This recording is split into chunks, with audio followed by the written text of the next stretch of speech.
I don't know, but there's something really good about you Nazarenes, and I love you. And so I just want to encourage you guys in your churches that the church has no end. Find the places and pour and invest into people, and I'm finding some really good return. Great, thanks, Tim. All right, Jonathan. Jonathan has something for us. Don't forget, he's talking Festival of Life, which is right around the corner. You got the key. And what else is around the corner? Prayer retreat. Yeah. So that's not really why I'm here, but I'm going to take this opportunity. Did you appreciate the worship this morning? Thanks, Pastor Dave. Thanks to the worship team. Thank you so much. Appreciate that. I'm going to tell you, if you come to prayer retreat, you'll experience that. And we are so blessed on this district with people who can help us learn to pray in different ways. And so I just encourage you, January 14, 15, and 16, we'll have some information in your hands at next Pcdc. I'm just telling you, if you've never been, you want to go. If you've been, make sure you tell someone and bring someone with you. We actually reserve extra places because God works as we pray together. And I just want to thank you for that so much. Thanks. So speaking about prayer, yesterday after church, we have had this crazy season in our church where we've had really significant deaths. In fact, I have another funeral that's coming this Saturday. And the lady who does our communion, that's her ministry in our church. She sets up communion. She makes sure everything's set up. Came up to me afterwards and said, Pastor, I just want you to know, I pray for you every day. I didn't know that was her primary ministry, but if she prays for me every day, that's more primary than setting up communion once a month. And that's such a vital thing for us too. But it's also important for us to say that, right? Right? And so I would like Pastor Carey, BW, Byron, and Kevin to come stand with me, if you would, please.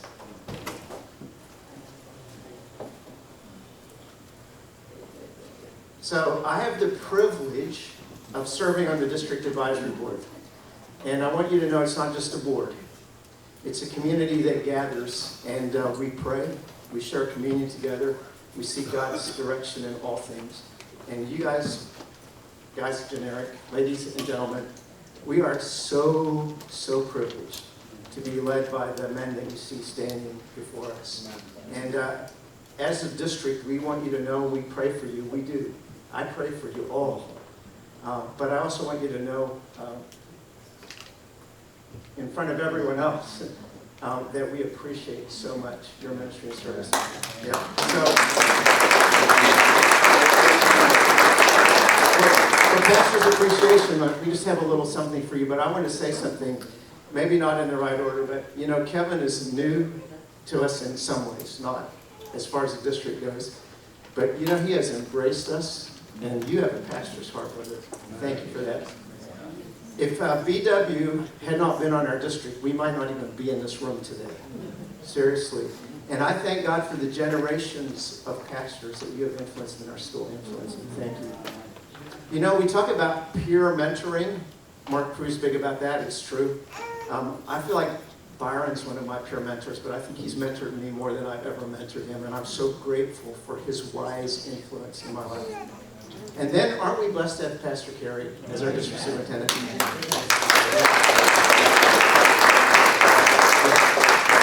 is both a vision caster and a shepherd. What a unique combination. And I just want all of you to know that it's such a blessing for your influence in our lives. And I just want to have a quick prayer for you, okay? Is that all right, Pastor Dave? So, Father God, we just thank you that you make no mistakes and that you work through systems to bring people into leadership who can lead us according to your plan and your vision for us. So I thank you, God, for the leadership of our district. I thank you for Pastor Carey, for his vision, for his love for you, first of all, for his vision, for his heart for prayer, for his heart for pastors, for his heart for churches. And I just pray that you'll keep blessing him and giving him wisdom and direction. And may your Holy Spirit fill and empower him to keep leading us.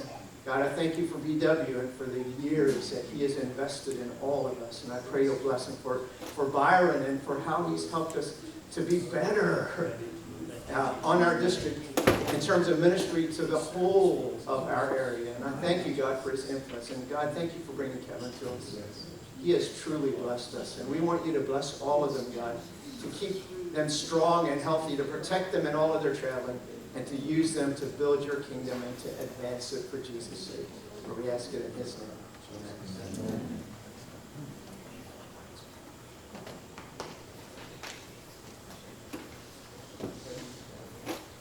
That's a good job.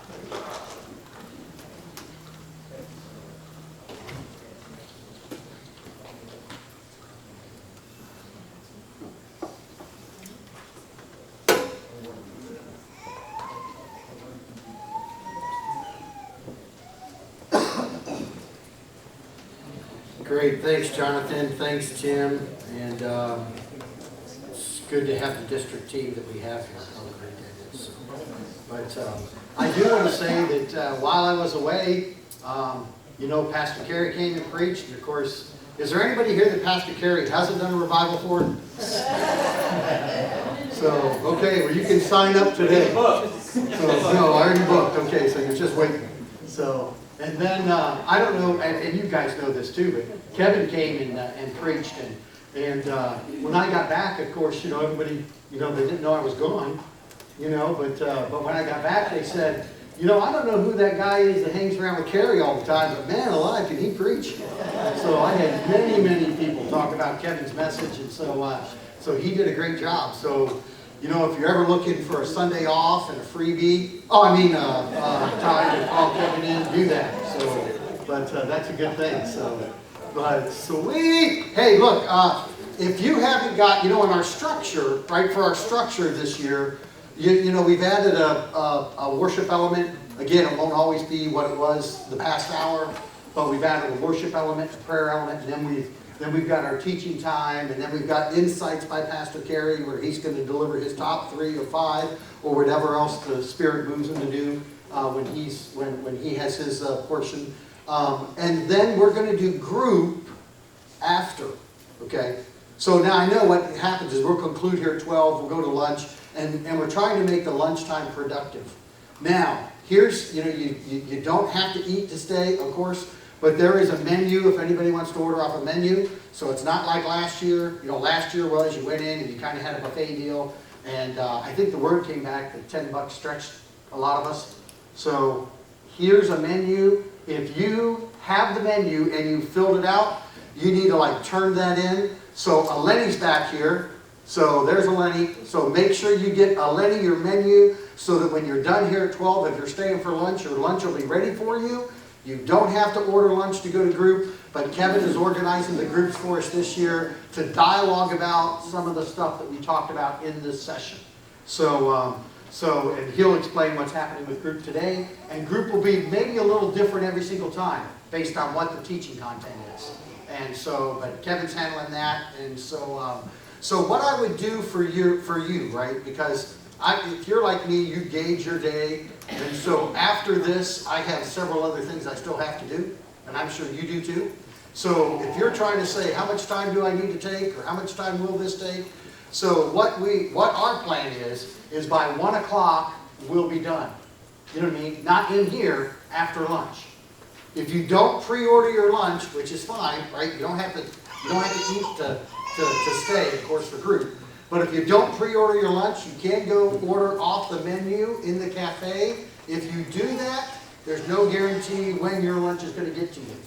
Because if 25 people go out and order, and who eats here during the week goes up and down in numbers, it may take you a little while longer to get the lunch. So that's why I'm saying if you have ordered, you can do that, and you can get it to a Lenny. Once a Lenny leaves the room, if you don't have one, you can fill it out. You can give it to. You just place it on that table back there, and Lenny will run back in 30 minutes or so and see if there's any others. But fantastic. So, okay, everybody doing well? So I want to mention a couple things about this year as we get started. One of the things is that most of the topics, if you've seen the outline for this year, are going to be functional type topics. And so I want to talk about that for a minute, okay? Because you know the scripture, the Greek has a word for us, and the word is pneumatikos. We are spiritual beings. That's what the word says. Isn't it interesting? It says God is spirit, God is pneuma, and you're pneumatikos. You are beings that God created with spirit, right? So we can be in fellowship, connection with Him. And a lot of times when we're pneumatikos, when we strictly do functional teaching, sometimes it can grate against us. Or we may even think a little bit, this isn't spiritual enough. Now, my mindset is always that everything we do, right? There's not that which is secular and that which is sacred. Everything is sacred.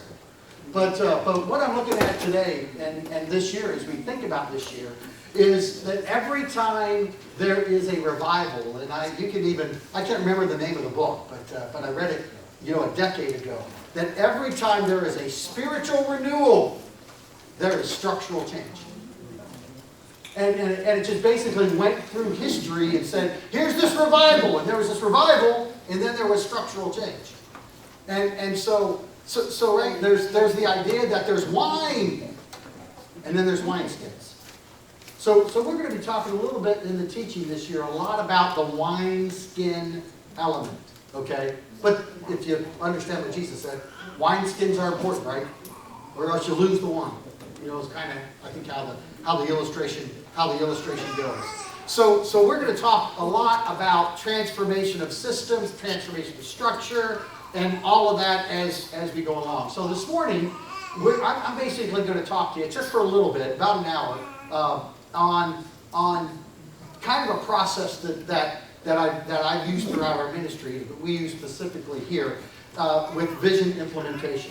And we call it here a fivefold process. We talk about it all the time as a team.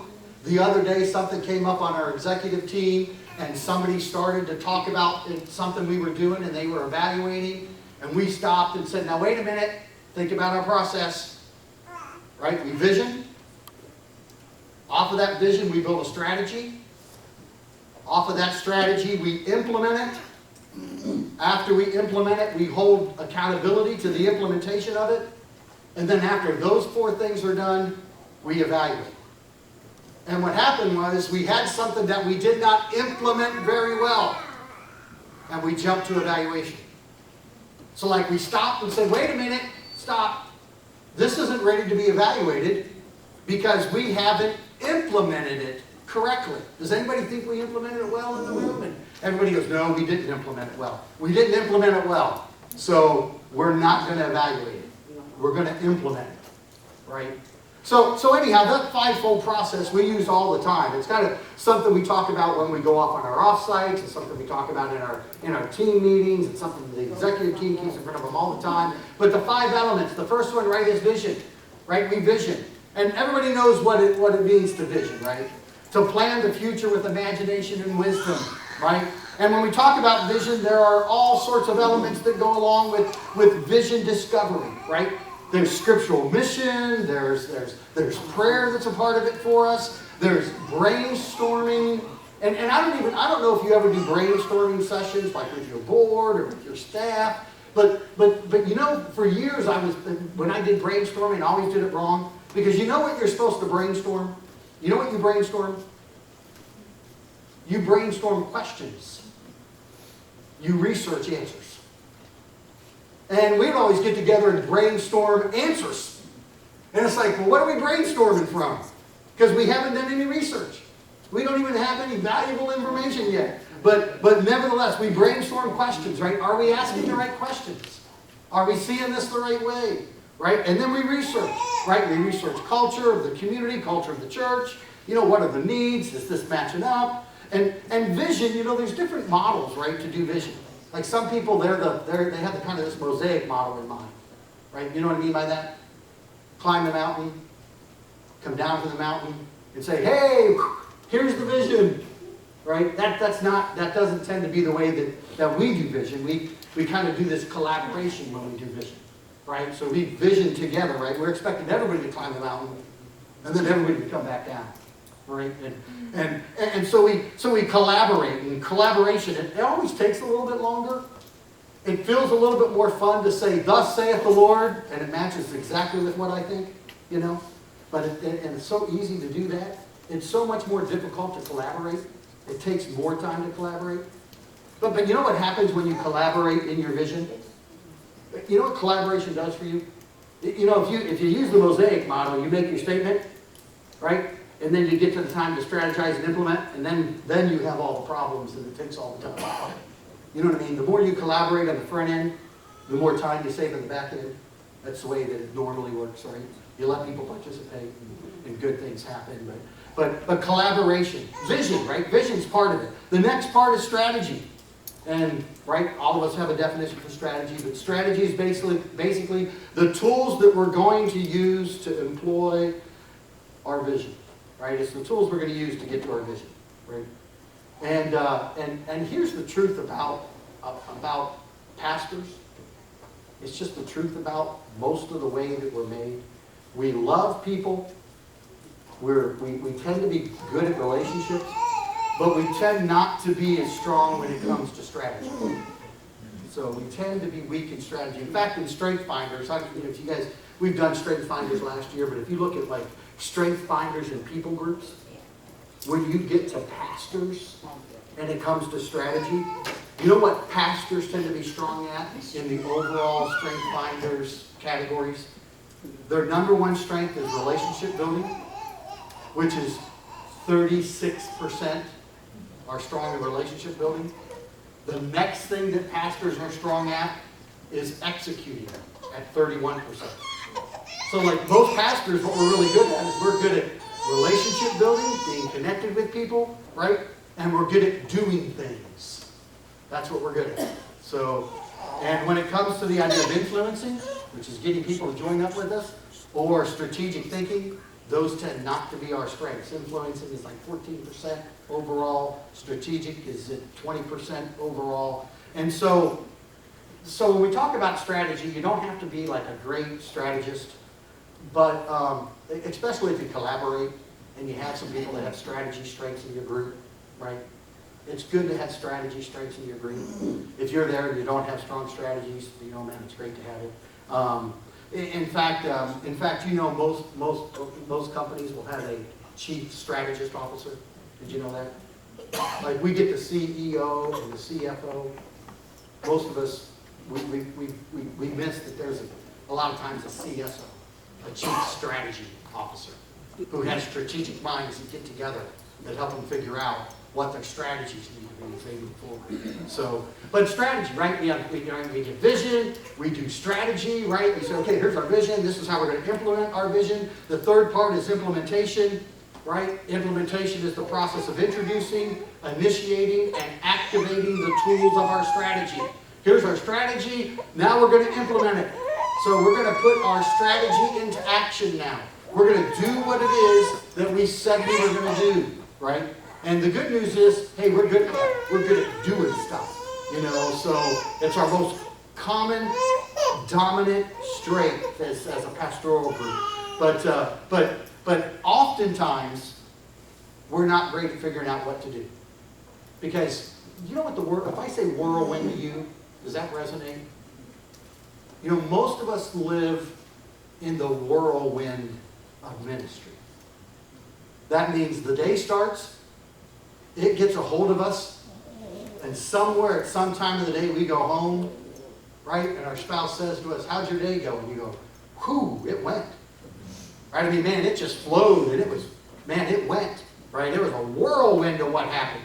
But I'm not so sure I actually controlled any of the implementation of anything that I planned on doing today. Right? Because sometimes the day grabs a hold of us. So, but working at implementing what our strategy is. And then accountability, measuring the implementation of the strategy. I want to say something. Accountability is not a cuss word. It's not a four-letter word. But it is a word oftentimes in the church we run from. We run from the idea of accountability. But accountability is about developing. It's about growing. It's about discipling. It's about equipping. That's what accountability is about. In fact, if I ask you a question, what do you think? How do you think most people measure things? I think most people measure things. Nickels and noses. Okay, we do that. That's right. That's called a lag measure, right? It's a lag measure. Not a bad measure, but it is measurement. It's one. How do most of us measure things? Bingo. How we feel about it. You know, I have a buddy, he's one of my best friends. He's like my college roommate. We talk a couple times a week. And I'll say, hey, how'd Sunday go? He goes, man, Sunday was great. And I said, well, what was great about it? And he'll pause and go, man, I just feel really good about it. I said, well, what makes you feel good about it? I said, was your sermon, like, was it off the chart sermon? It's a pretty average sermon. I said, well, I mean, were your numbers up? Were you okay? Well, no, the numbers weren't up. And I said, well, did you have a revival? People get saved? No, not that. I said, well, why was it great? Because I feel good about it. Now, of course, that's not really a successful measurement tool. I wish I was a lot more like him so I could feel good about a lot of things. So. And then the final thing is evaluation, right, where we assess the level of the effectiveness of the strategy. Did it accomplish its intended purpose? Right? That's how you evaluate it. Did it accomplish its intended purpose? Now, let me say this to you in this fivefold process, okay? Here's what normally happens in a church, I think. Correct me. Probably doesn't happen in yours, but I think it happens in a lot. We do vision well. We come up with a strategy. We do not implement it. We don't hold anybody accountable to it. And then we evaluate it doesn't work. So we start over again and we revision. And then we re-strategize. And then we don't implement it. We don't hold anybody accountable to it. And we evaluate it doesn't work. So then we revision and we re-strategize. Are you following me? And we never implement or hold accountable to it. Now let me ask you a question. What is one of the main reasons we don't implement what we vision and what we strategize? What's that? People. What about people? There's not someone else to lead it.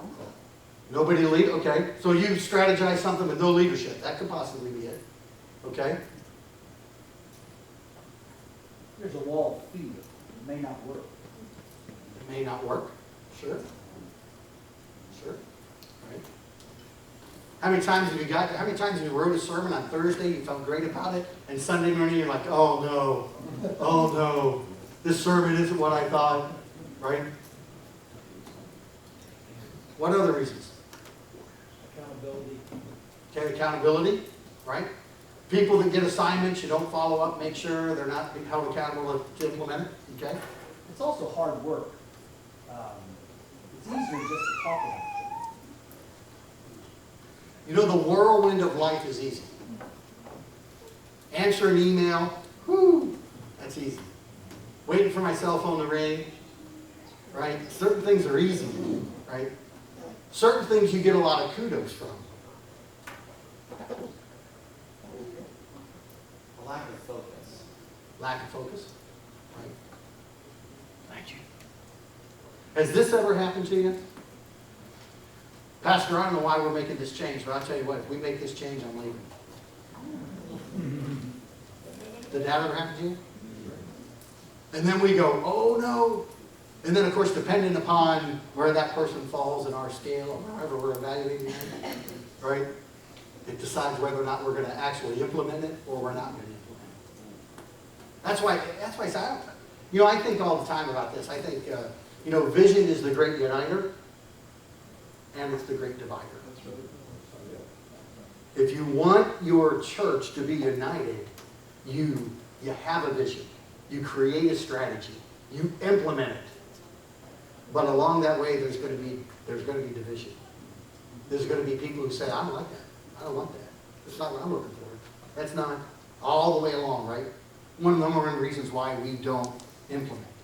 So here's what I want to do with this fivefold strategy. And I don't know if this is valuable or not, but I'm going to give it a shot. I'm going to talk about how we have used it here in like a real life example in something we do. And then how I used it when I pastored Northfield in New Jersey, okay? So I'm going to do first here and then there, and hopefully somewhere along the line, you hit something that says, oh yeah, that resonates with me. So first of all, when we talk about Fairview Village. So right, when we talk about our vision, you know, our little thing that we use, you know, I don't know if you call it a logo or whatever, it's a compass, 4 points of a compass. True north on the compass is Christ. We point people to Jesus. That's what we say our role is here. We point people to Jesus. We do it through celebration, we do it through connection, and we do it through care.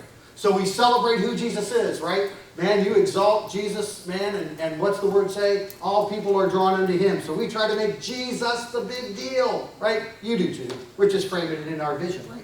So we celebrate Jesus. We lift him up. Worship is a part of every one of our ministries here, right? It's ingrained in us, the idea of celebration, right? The children celebrate. The women's Bible study take time to celebrate. You know, our recovery ministries take time to celebrate. Every place has a portion of celebration in it. And then we go from celebration to connection, right? You weren't meant to live life alone. You weren't meant to journey alone.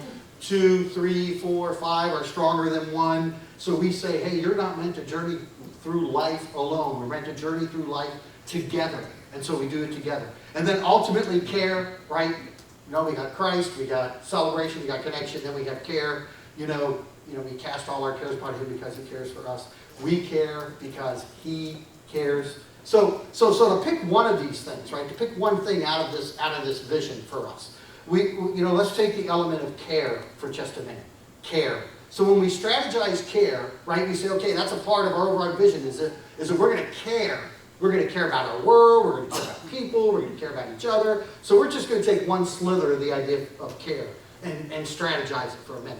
So we take the one slither and we're going to talk about, how we care. You know, there's different ways to care in the life of every church, right? When people come on Sunday morning, greeters show whether you care, right? You got a prayer ministry, you pray for people, that shows you care. You got group life, care is happening in group life. But definitely, care is a cultural thing in the life of your church, right? You're measuring the life, the love level in your church. But let's just take one slither of this idea of caring in all the different ways in which a church can show that they care. We're going to talk specifically about pastoral care.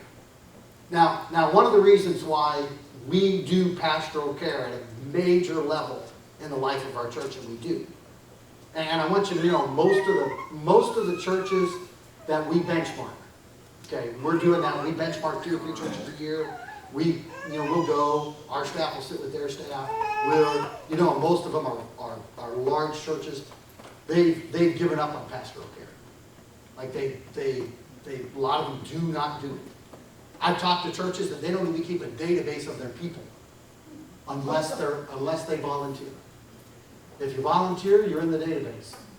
You can come, you can be a gift, you can do all sorts of things, but if you aren't active in ministry, they don't even have a record of your name or address, right? They're not even trying to communicate with you. That's one way, right? You can do that. That's not who we are, right? That's not who we decided to be. We said care is important, and what our leaders do models what's important. So we're like, what our pastors do make a difference in the life of our church. What our people see our leaders do, what our people see our pastors do, right? It not only models for them, but they tend to do. So caring is incredibly vital for us, right? And in fact, one of the first things you do when you come into a place is, right, you should care for people. This is an old saying, and I don't know who's attached to it, but I heard it years and years ago, right? That people don't care what you know until they know that you care.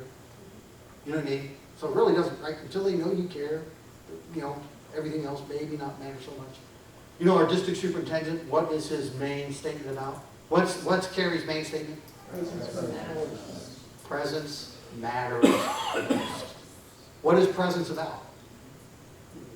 Presence is about caring enough to show up, right? That's one way we show we care, is we show up. So let's break down, like for us in our strategy, right? We start saying, okay, pastoral care. We want our team to deliver pastoral care. So we break that down to 4 different types of caring, okay? We broke it down, right? We're doing strategy here, okay? So the first one we call our NCAG, which is newcomers age group, right?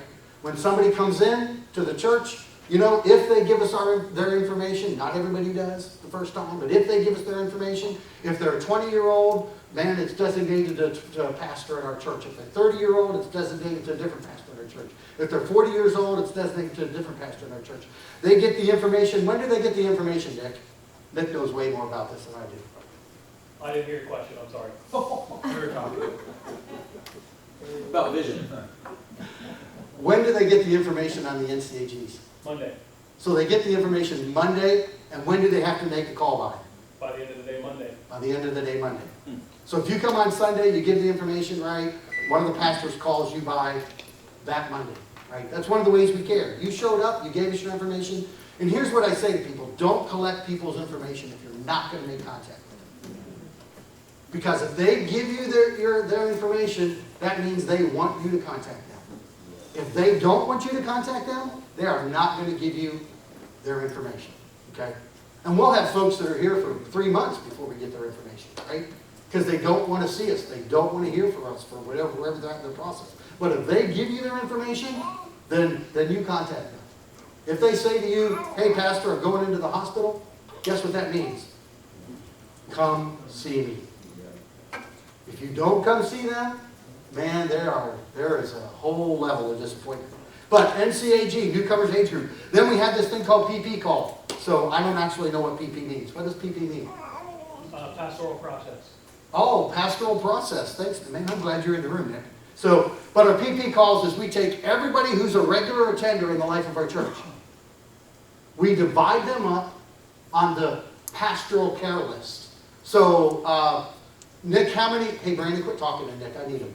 How many people are on your pastoral care list, Nick? Probably have about 150. Okay, he has 150 people on his pastoral care list. How many are on yours, Brandon? So he's figuring 115. 115. How many on yours, Kelly? About 140. LT? 285. Woo! LT's our superstar staff member. Is Isaac in here? Right here. Oh, there he is. How many's on yours, Isaac? 110. 110. Okay, so you see the breakdown, right? Everybody who's a regular attender ends up on somebody's pastoral care list. Now, those are family units, right? So when everybody says I have 110, that's 110 families they have that's on their pastoral care list, okay? So here's the way our pastoral care list process works. And the pastoral care process, we have a grid where if somebody misses 3 times, they get a call. If they miss 6 times, they get a call. If they miss 9 times, they get a call. If they miss 13 times, they drop off the pastoral care list and they get a contact letter that says, hey, we haven't seen you in a while. You're important to us. We love you. Let us know if you. That's kind of the process that takes place, right? So hospital, right? Hospital care, right? We have a board in the room. If anybody knows about hospital, if anybody goes in a hospital, the name goes on the board.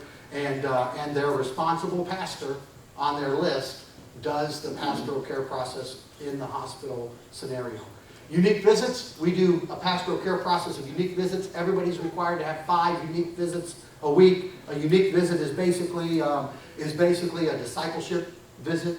It's a visit to help move them closer to Jesus for whatever reason, whatever purpose. That you might be talking to them about tithing. You might be talking to them about joining a group. You might be talking to them about their marriage and family. You might be talking to them about their engagement in worship. You might be talking to them about anything. But it's a call that you make. It's an appointment you make that week, right? Because you want to move somebody in their relationship with Christ. Now, here at Fairview, we have 2,000 plus adults that attend at least once a month, right?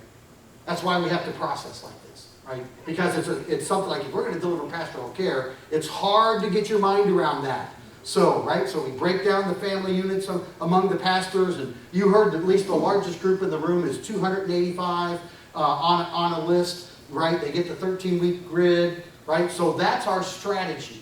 That's our strategy, right? We talked about vision is our pastoral care. Our strategy to deliver it, you just kind of heard that, and then we implement it, okay?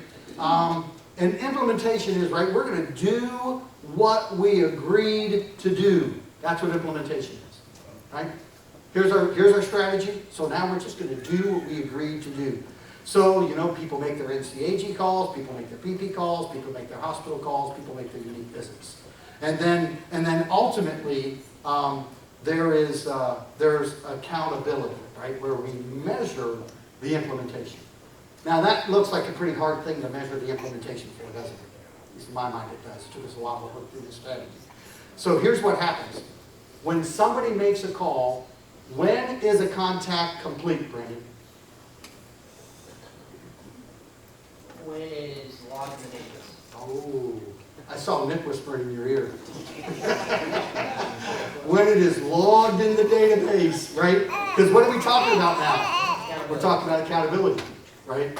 So my daughter-in-law was in New York, and she was in a cafe. Her and her husband was in a cafe, and she looks over at the table next to her, and some movie star was sitting at the table next to her, right? And so she texts us all, "Hey, da-da-da-da, sitting next to me in the cafe." And my other son sends her a note, "Take a picture." And she says, "I'm not going to take a picture, that's rude. Take a picture of her, she's just out eating at the cafe with a friend, I'm not going to do that." And then my son has a great accountability statement. If there's no picture, it did not happen. In other words, I know you told me you did, but if it's not in the database, you didn't. See what I mean, right? That's accountability, right? You told me you did. It's not in the database, right? It's not complete. You didn't make it until the information is in the database. So they log in the database. And then Nick mines the database, right? He's a database genius. Nick mines the database, and Nick produces a scorecard. Now, can you show the scorecard? So there's a scorecard that should be the next slide, June. So there's our scorecard. So you can see that, right? You see kind of like, how many pastoral visits, the goal is 27, 28 remained. How many PP care calls assigned? There were 68 assigned. The number made 68. How many MCAG calls assigned? 17. So we must have had 17 visiting units that week. 17 were actually done. And then you see the breakdown, right? You see me, Brandon, Liz. You see the whole team that has responsibilities for calls listed. That's our scorecard. That goes out every week to the staff, right? So everybody knows what everybody else is doing. Now, why do we do that? Why do we create a scorecard and make sure everybody knows what everybody else is doing? Accountability. Another word attached to accountability. Mutual accountability, right? Because the most successful accountability, like, is it when I say, "Hey, you didn't," or when Nick says, "Hey, you didn't," to his team? The most successful accountability is when a team member says to another team member, "Hey, what happened this week? You doing okay?" Because I noticed on the scorecard, that's when you know you have a team that lives in accountability, right? Because now and it's not, accountability isn't a bad word. A lot of times, because of those kind of comments and discussions and so forth, people end up getting help they need. Or you end up finding out where people are in their lives, right? And you can assist, and you can be a team, and you can work together. So, but ultimately, mutual accountability is essential in that. The scorecard helps create that. I do want to say that under me, it doesn't say SAD. It doesn't say SAD. He's just sad at accomplishing that. I was on sabbatical, so that's the abbreviation for sabbatical. I had to defend myself a little bit. So now here's another thing we do. You may not have to deal with this, right? We're talking about here. But now this strategy in the implementation of it, we're talking about accountability, is attached to the annual review process. So one of the things we try to do here is we try to make the annual review not subjective. Do you know what I mean by that? We try to make it objective. So for about, what's the percentage on the annual review? 20%? 25. 25%. So pastoral care is important enough to us that it's 25% of the annual review process. And all we do is look at this. Boom. Man, you were assigned this many pastoral visits. How many did you make? You were assigned this many NCG calls. How many did you make? Do you see what I'm saying? And now that's 25% at the end of the year. Right? We're just building objective ways. I always hated when I was a staff person, and then the pastor would meet with me, and there would be no objective way to measure other than noses and money and mud, money, right? Mud is how we traditionally measure. And all of those are lag measures. Do you know what I mean when I say a lag measure? Those things happen because of something else. and we always measure after the event. And you know what we need to learn to measure? We need to learn to measure lead measures. So like this, if we believe pastoral care is a part of our vision that's going to help connect people to Jesus and is going to help disciple our people, right? Because we believe what we do here is important, right? We believe what happens here on Sunday is essential for somebody's Christian journey in their walk. So we say, hey, we're going to measure what we believe helps get people here, right? Those are the most important measures for us, is what leads to the lag measures. And then all of a sudden, right, I don't think we measure anybody based on what their attendance is, do we? I don't think attendance for the youth pastor or the children's pastor or anybody is based on how many people show up on a Sunday, right? Because you can't control how many people show up on a Sunday. I mean, how many times that, but what we can do is we can say, how many people are we caring for? Are we really caring for them? How many, there's so many things that lead into what the lag results are that we need to learn to measure those. So anyhow, so that's a part of the whole, accountability process. So let's stop for a minute. How do you feel about that? Well, I feel really good about it, and I think, you know, there might be some folks that are saying, well, I'm not ready to enter this into a software or a database, but you know, you can start out in any technology that you have, you know, to work with, even if that's a notebook and a pen. You know, it's very much important that the contacts are real.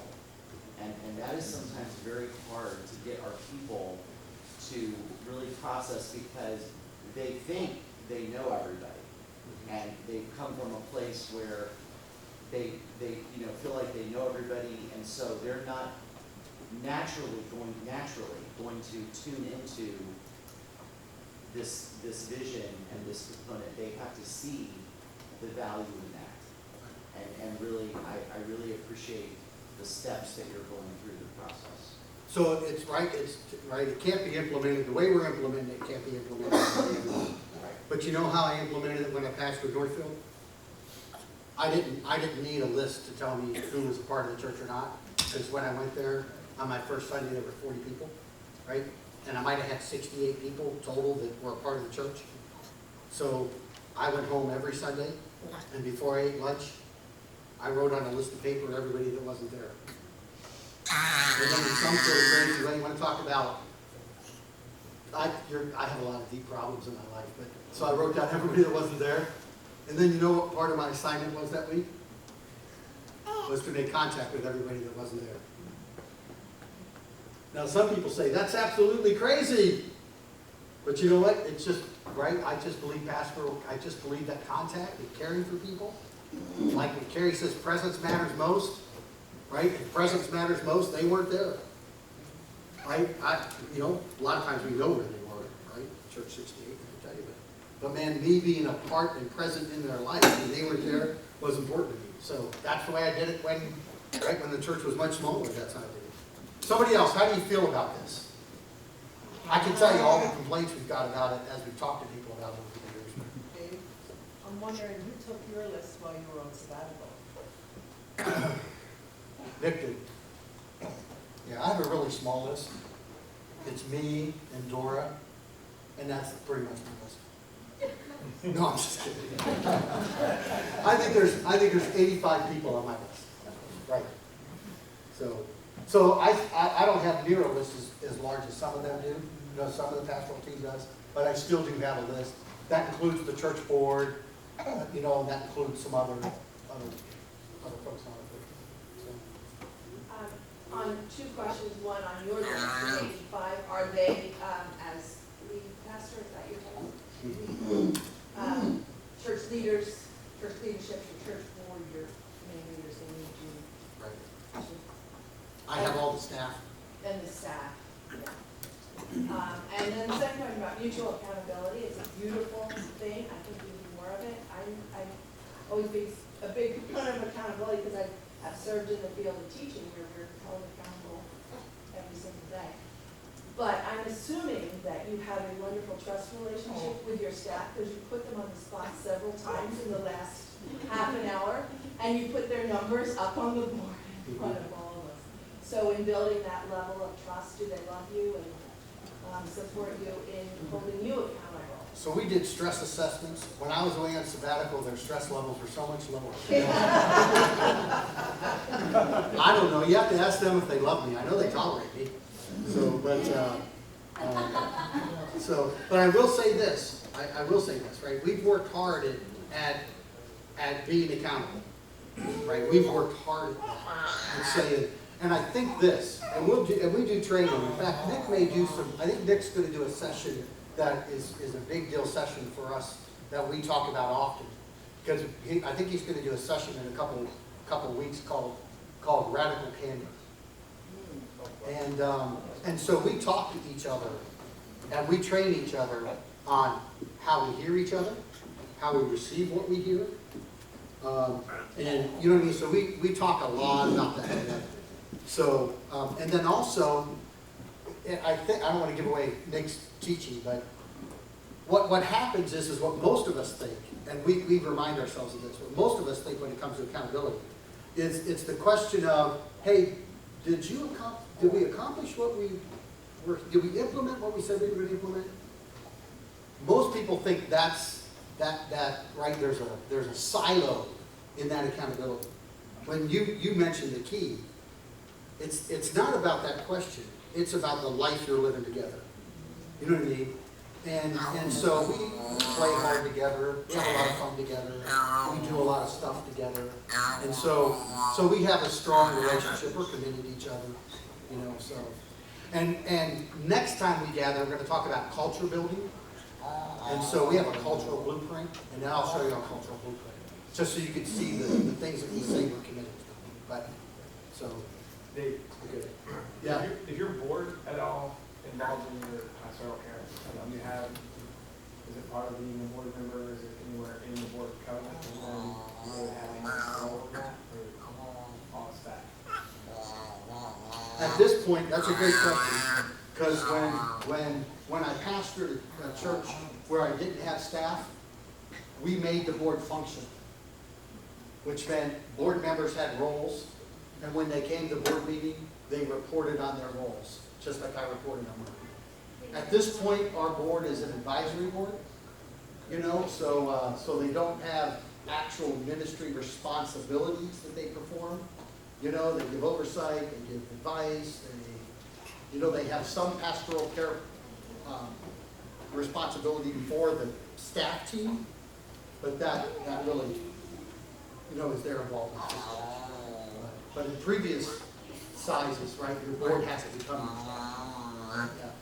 What about that portion of the pastors, measure the lag measures? Oh, yeah, so evaluation. We haven't got to evaluation yet, have we? Let's talk about that. Okay, let's talk about this. Evaluation, the slide went up before we got there. So the first thing is in evaluation, we measure the lag. We measure the lag measures, right? Up to this point on the scorecard, we're measuring the lead measures, right? But when we do the evaluation, we want to see whether or not our strategies worked, right? So once our strategy works, once we have implemented the strategy, held ourselves accountable and said, yes, we've implemented the strategy, now we evaluate. And one of the ways to evaluate it is lag measures. What's happening in the life of the church because of it. Another measure we use, right, this isn't as objective, this is more subjective, but it's the positivity meter. Like, for instance, here's something that would happen all the time when I first got here. And I'm not saying this to say anything about the church when I got here, because Fairview's been a great church for a long, long time. Long before I ever got here, Fairview was a great church. But one of the things we got questioned about all the time was our pastoral care. So it was very normal. I mean, it was weekly that people were coming up to me saying, hey, Joe hasn't been to church for 6 weeks and nobody's even called him. Right? So it didn't take me long after being here to realize this is something that's important to the people here, and they feel like it's not happening for them. So when we went about creating this, now what happens, or not now, because I can't remember the last time someone came to me with something like that. And the reason is because they'd come to me and they'd say, hey, Steve hasn't been here for 10 weeks. I ran into him at Wegmans, and he said nobody from the church even called. And I go, well, hold on a second, let me check on that.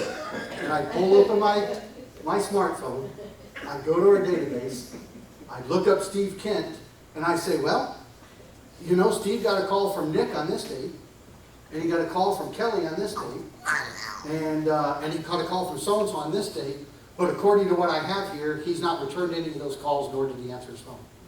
But they left messages on all 3 occasions. And they'll go, how do you know that? And I go, because we care enough to make sure we know. Because Steve supports us. So the next time you see Steve, make sure you tell him, man, nobody cares like our pastors care. We care. You know. Now I'm telling you, after about 150 events like that, it started dying out, right? Because now you know, right? Because not only did we strategize, but we implemented, and then we had an accountability process. So then we could say, this is actually what's happening. And we're not making it up. You know, it's right here. Now, I do want you to know that we absolutely do not tell people that they're on a list. That's not, we don't say, hey, if you come to church, we put you on a pastoral care list. If you miss 3 times, we call you. If you miss 6 times, we call you. If you miss 9 times, we call you. We don't tell them that. Right? Of course not. So, but I don't know how many times I have people say, I can't believe.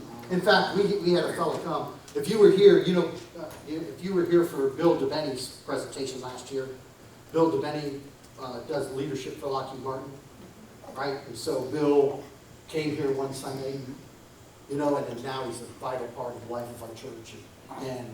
But Bill will say this all the time. I was so incredibly shocked at the depth of the care that happens here. Because the big debate between my wife and I was, I don't want to go to your church because you don't know anybody, you're just a number, nobody. And he goes, I am absolutely shocked. Because man, I'm telling you, I mean, we are constantly cared for at deep levels. What else are you thinking about this? How do you keep score to know who's here and who's not in that big? Hey, that's a great question, right? So it's the connection folder. There's 3 ways you get recorded as being here, okay? One way is you sign in on Sunday morning, right? The next way is that you check somebody in your family in, right? They've either been checked into, your teens have been checked in, your children have been checked in. And the third way is you give. If you're recorded as giving that week, any of those 3 things happen, you get recorded as giving that week. So So do people sign in faithfully like every? 80%. That's pretty good. It's a great number. But again, it's building a culture. And here's part of the thing I think too, in that, right? When you talk about building the culture of people signing in. And this is another, remember I said don't collect people's information if you're not gonna. So again, yes, I'm not saying, so they did pew registers, right? Friendship folders, whatever you call them, connection folders. When I got here, they did nothing with the information. Everybody was signing in, they ripped them out, they threw them away, they put the folders back out. People signed in again, they ripped them out, threw them away, and I'm like, what in the world? Why are we collecting all this data, and then we're not, this is Jordan, by the way. Hi, Jordan's our former tech guy. Not because of this, I'm not making a joke, he resigned. We're really gonna miss him.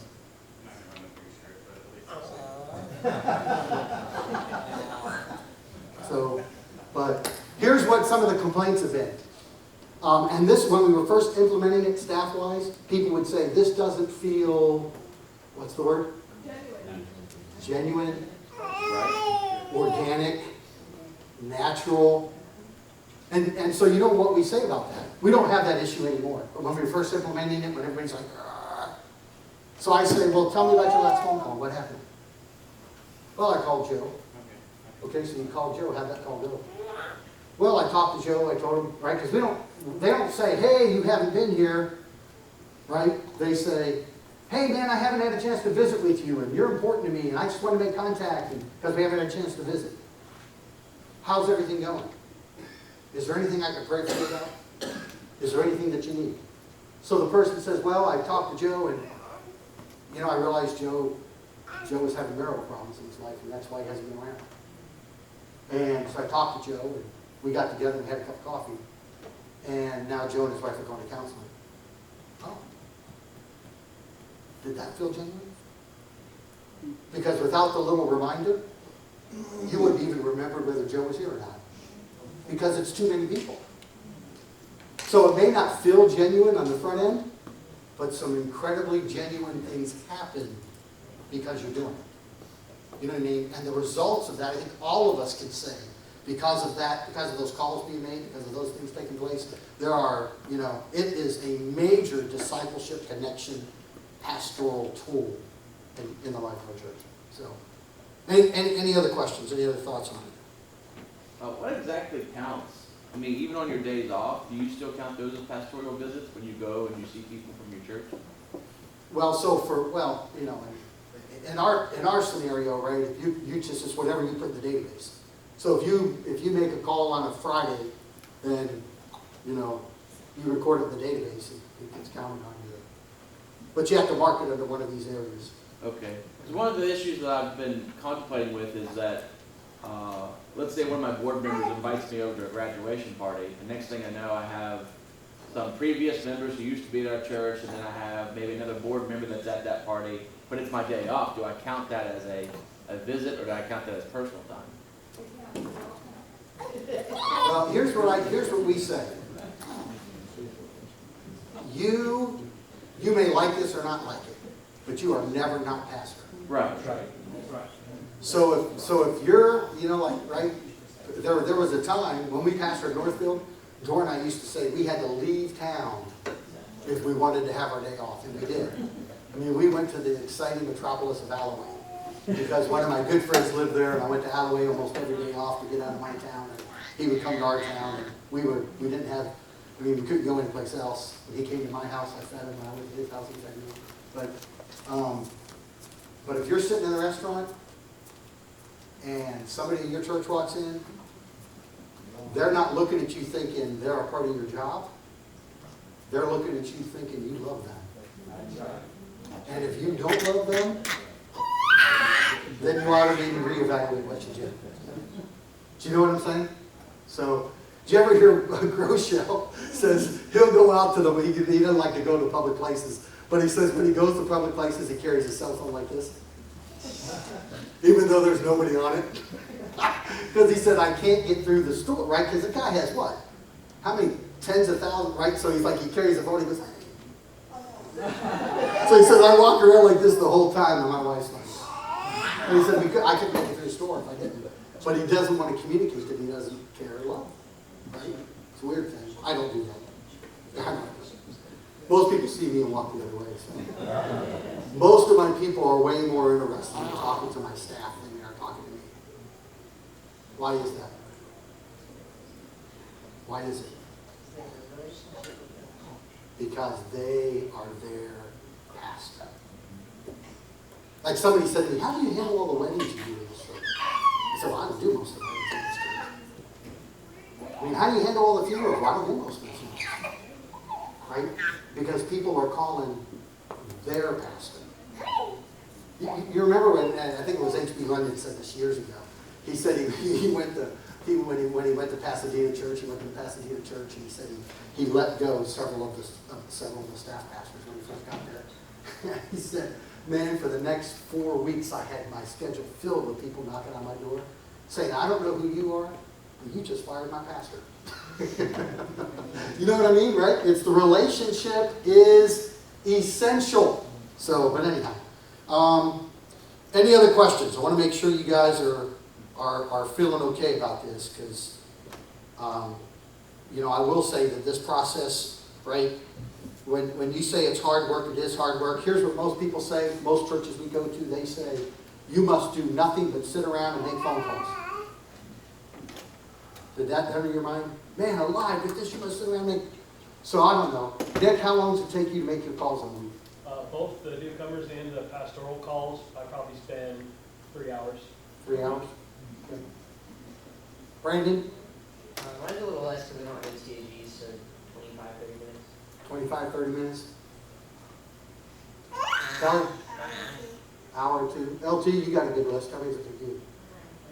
Around 3? So I mean, 3 hours is a chunk of commitment, but still, right? But I mean, if you're thinking about the level of, yeah, it's a lot of lives you're touching. We had met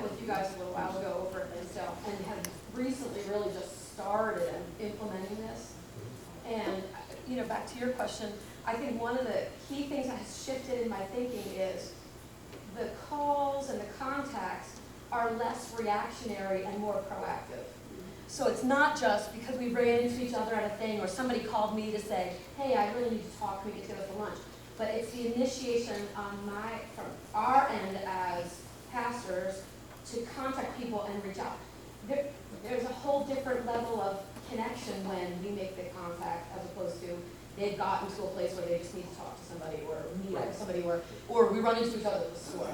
So that has been super helpful to me. And I think the other thing is, as we're moving in this direction, I think we've realized how many, you think you're connecting with people, but you tend to connect with the same people all the time, and not new people, or not even necessarily new to the church, but the broader group of people. I think that's the way we lift our head out of the weeds, is to not just the people who actually we need to get things done and make things happen, but by setting aside the time for those kinds of contacts, we're meeting people where they are, and they are the people who might be there on a pretty regular basis, or they call this church their home, and we have not had anybody really connecting with them on that kind of level. Just yesterday, I specifically went to someone that's on my list, and as soon as I said hello, I said, how are you doing? I haven't seen you for a little bit.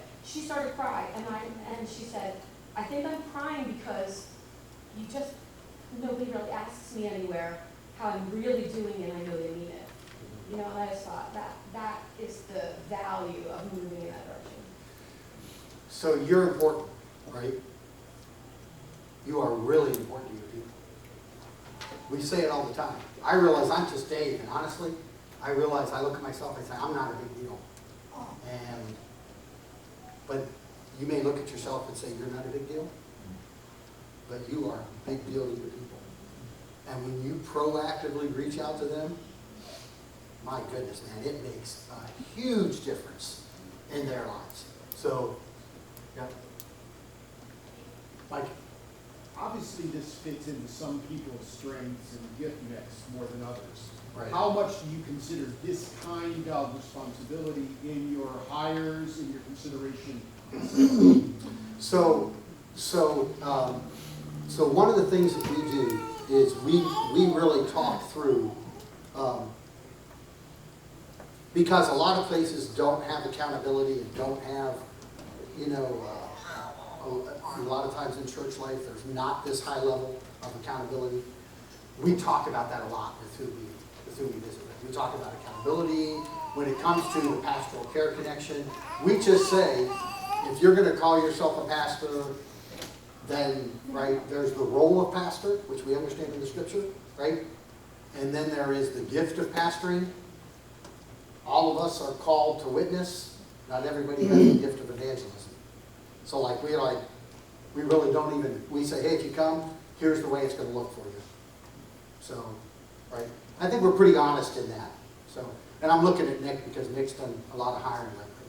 So, and then we measure that. We measure how the people respond to that, if they embrace that, if they don't, but there always is a little bit of a learning curve,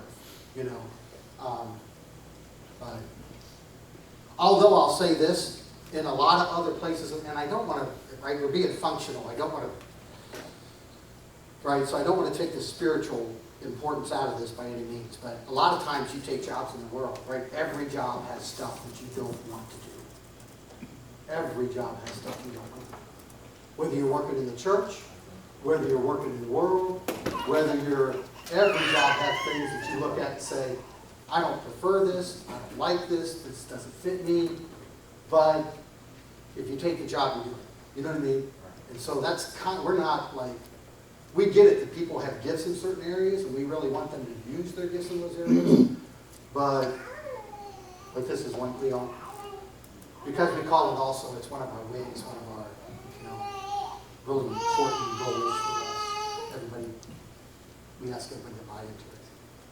So sometimes there's a learning curve though, right? When people come in, sometimes they struggle, or sometimes they try to follow other methods, or sometimes, they prefer to do something different. Like, you know. I mean, right, the number one way people want to contact people is, hey, everybody. And then they send 100 emails that says, hey, everybody. Or today you can go, hi, Mike. You know what I mean? And then pass that off as a personal contact. That's not what we do. You know what I mean? We don't say email 100 people with hi, Mike in it and that kind of stuff. So, Part of the answer to your question too is because we realize that there are strengths that each of us have and then there are growth points that each of us have. That's why the process itself is so important, because the process becomes what equips you. So I'm not naturally just going to pick up the phone and call people. I'm an introvert. So I lean into the tool, into the process that I've been trained in, and it makes me a better pastor in spite of my weaknesses. Dave, when you were talking about the 4 points of the compass, did you do a number 4? the first one is Christ, celebrate, connect, care. So then we're specifically talking about the care piece. But we are talking about the overall process, right, that you should apply to like pretty much all of your ministries, from vision to strategy to implementation to accountability to evaluation. So let me talk about when I pastored Northfield, if I can, for just a few seconds, because I'm running out of time here. So, but first of all, you know, when I pastored Northfield, right, I first went to Northfield. Our first Sunday we had 40 people in Northfield, New Jersey. You know, we had about 40 people there. My first 2 weeks I spent before the altar of the church with my face in the carpet, crying like a baby, because it was the smallest church I'd ever had anything to do with. Everybody in the congregation, other than, is Jason still your youth pastor? Just stepped in. Oh, he did? Just stepped in. Oh. But other than Jason's family, everybody else in the church was 75 years old. You know what I mean? And I was like, what am I doing here? And man, I cried for the first 2 weeks before the altar. And then the Lord said, man, I heard your prayer. It's time for you to get up and do something now. So, but anyhow, so one thing I did, right, when I finally could get myself off the floor in the sanctuary, is I drove down to Green Tree Ministry. There's no Green Tree in South Jersey. You know it, right? You know, they're not in their heydays, but when I pastored in Northfield, they were in their heydays. I mean, right? The original pastor was there. They were popping. It's a campus of 20 acres. You know, they're running, I don't know how many. They're up way up into the thousands. And I pulled into their parking lot, and I sat there, and I looked at that massive facility, and I looked at all the things around, and I asked myself this question. Why in the world would anybody come to my church instead of Green Tree? Right? I must have sat in that parking lot for 3 hours saying, why in the world would anybody come to my church instead of coming to Green Tree? You know? So you know, I thought about that. And I thought, well, they're not going to find better preaching, right? I mean, that guy Green Tree, I mean, he probably spent half his week preparing a sermon. I couldn't do that, right? I mean, they're not going to find better programming. They had all the bells and whistles there were, and you know, we're not going to be trendier than they are, right? We're not going to have nicer facilities than they have. So this is what I decided when I was sitting in that parking lot. I decided that the one reason, not maybe the one, but a key reason why somebody might come to Northfield instead of Green Tree is because they could know their pastor. People didn't go to Green Tree because they were going to be personal buddies with the pastor, right? Most people who walk in the doors here don't come here because they want to be personal friends with me. That right? They're not thinking that, right? So I sat there and I said, I'm going to tell you what. I said, I think maybe what could happen is they could, right? I could know them, and they could know me, and I could be an active part of their life, and I could pastor them, and I could love them, and so I decided, hey, that's what it is, and so I thought about this too. I thought if I was gonna be right, if the key was they could know me, right, as their pastor, then I thought to myself, I needed to be a pastor worth knowing. So that's what I thought next. I needed to be a pastor worth knowing. So, you know, and I'm not picking on anybody at all here, but right, that meant I had to take a shower every day. Right? I had to wear clothes that fit me, you know. I had to learn a certain level of social skills, right? I had to be prompt. I had to show up when I said I was going to show up. I had to be on time. I had to, you know what I mean? I couldn't be late right? I had to be kind, I had to care, there were so many things that went along with that, right? And so, and ashamed to say, right, maybe ashamed to say, you know when I wrote a lot of my sermons when I pastored Northfield? That's Saturday night or Sunday morning. You know why? Because the sermon wasn't the thing that people were coming to Northfield for. They were coming to Northfield because of a relationship. And so for me to spend 25 or 30 hours in my study, studying a sermon, did not make sense for me at that time. Right? I'm doing strategy here. Right? You know what made sense for me? Is I carried a basketball in my trunk. And I played basketball back in the day. I was 100 pounds lighter than now, not 100 pounds. 60 pounds lighter than I am now. And so I would drive by, and if I'd see a couple people playing basketball, I'd stop my car and get out and play basketball. You know? And I would say stuff like, hey man, I tell you what, why don't we play a game of basketball, and if I win, you come to church Sunday. And they're like, what? I go, yeah, you come to church Sunday. Well, what are you talking about? And we'd play basketball, and you know what? Most of the time I lost. But 20% of the time they still came to church. You know, I mean, I'm just right. And I thought, man, this basketball is much more valuable to me right now in reaching people. I know that sounds crazy. I'm not trying to be crazy, you know, but anyhow, when I arrived, they were doing full-blown Sunday school. Forgive me for this. They were doing full-blown Sunday school, full-blown children's church, full-blown caravan on Wednesday nights. Do you remember those days? And I just looked and said, this is impossible. The same people are doing all these things. They're burned out. They're frustrated. They're joyless. They can hardly function. So like at my third board meeting, I said, hey, I got an idea, everybody. I hope you guys don't fire me as your pastor, but I'm thinking this.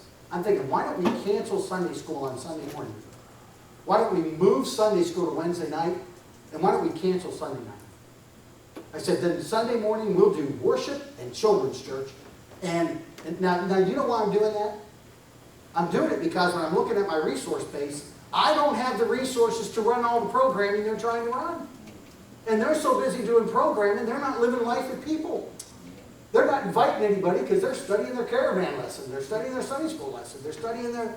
So I was like, hey, let's stop all that stuff. Let's narrow this thing down and let's make it functional. And then they looked back at me and they said, what? You can't do that. I said, well, why can't we? Well, because we're a Nazarene church and this is what Nazarenes do. And I'm like, look, Nazarenes love Jesus, right? We name ourselves after him. We're Nazarenes. We're coming from the same place he is. He never went to Sunday school. I sound like I'm arguing against Sunday school. I'm not trying to argue against Sunday school. So, but ultimately, they finally said, if we can do this, yes.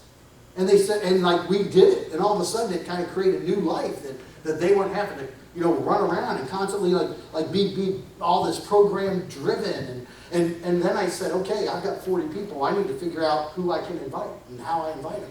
So on Sunday morning, I showed up with a list, 10 slots, name, address, and telephone number. And I handed it out on Sunday morning to my crowd. And I said, I want all of you to write down family and friends that you don't know, or that you don't know, that you know that doesn't go to church, and give me permission to say, hey, I'm so-and-so's pastor. So, for about a month, people kept bringing their list in. I got a list of about 300 people, right, that had relationships with somebody in my church.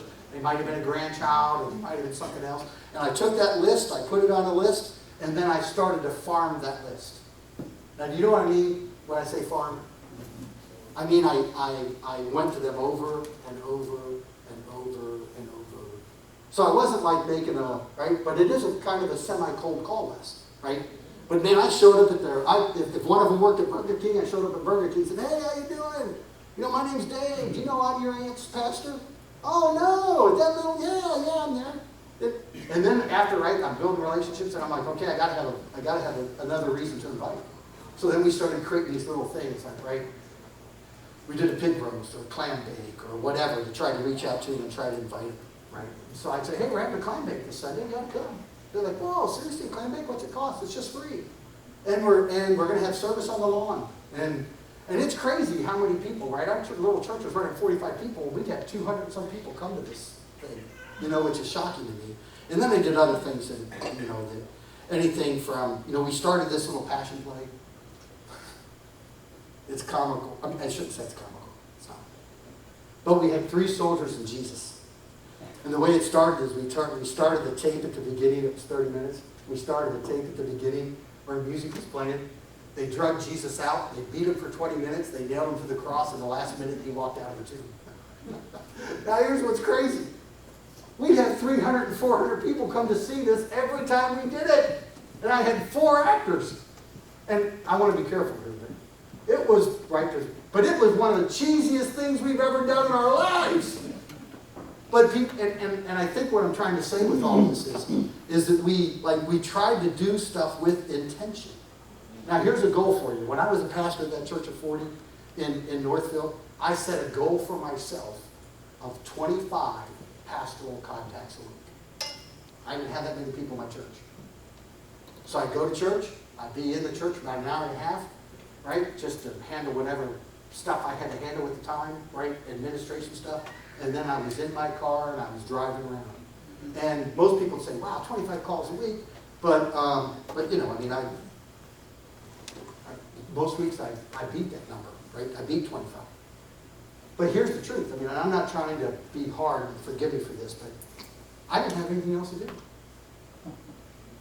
If I wasn't going to be about people, right? I mean, I could fill my life up with all sorts of stuff. I could have read through the Bible in 2 weeks. You know what I mean? I mean, I could have been the most spiritual. I could have spent 50 hours in prayer, and I'm not down in prayer. I prayed a lot in those days, believe me, just for sheer survival, right? But I mean, the whole thing was, right? If the goal is I've got to reach people, then I've got to be with people, because right now I am the biggest resource this church has. So I can tell you about the pay I didn't have. I can tell you about going to the treasurer's house every Monday and almost arm wrestling her to get my paycheck, you know, which wasn't much. It wasn't worth the arm wrestling event. But I mean, right, I could tell you all of these sort of things. But I realized, man, in the life of the church that time, I was the biggest resource the church had. And so it's like, if I wasn't active, doing what it is to do the mission, then none of the resources of the church were going to be used for that. But ultimately what took place, you know, and right, one plants and one waters, but God delivers the growth. Right, so in my first church in Northfield, New Jersey, we went from about 40 to 160 in the 5 years that we pastored. And almost all of it was, hey man, my name's Dave, you ought to come. Hey man, my name's Dave, you ought to come. Hey man, my name's Dave, you ought to come.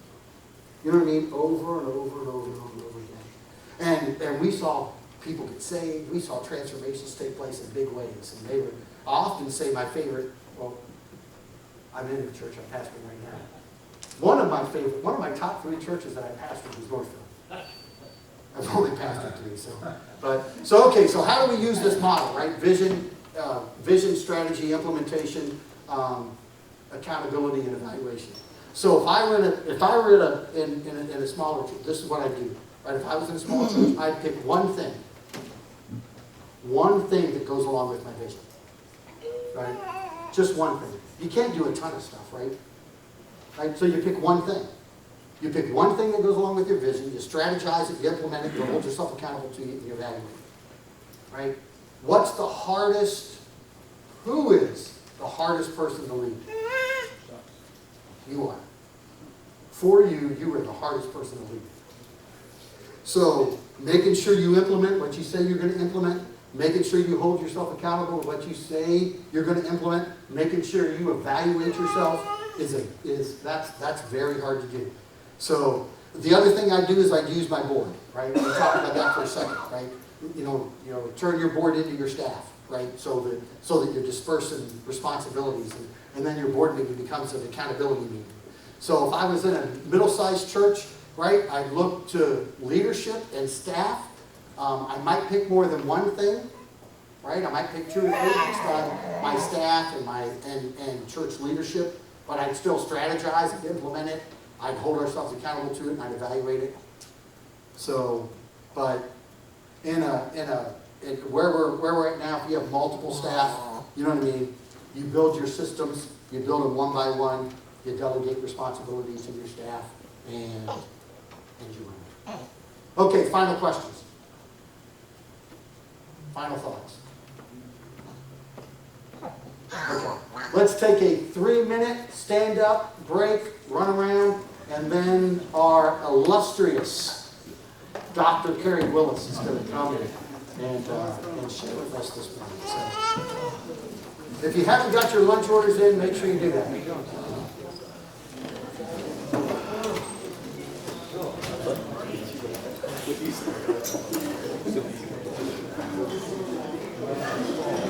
Hey, Nick.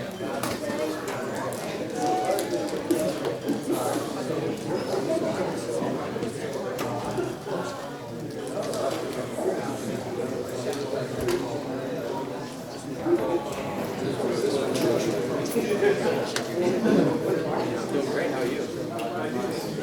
Hey, they're still attached. They're still married, so that's good, right? That's great. I do. She's gonna feed me. Oh my gosh. Wow. And she's just awesome. Everything about her. It is.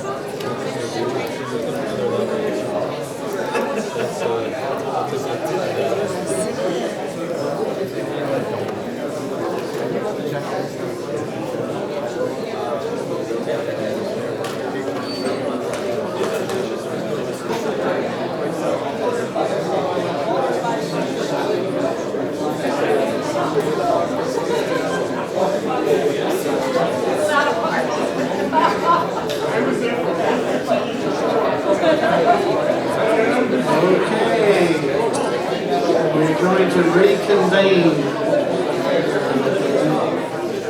I'd like for us to make the transition this way.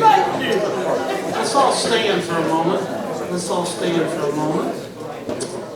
I want us to have just a sacred moment standing. And Dave just shared his heart with us. He's a very creative leader, and we are blessed to have him on this district. And he just gave us his best. He didn't. I don't think he Googled ideas last night, wrote them down, brought them. It's very vulnerable, to share in front of your peers.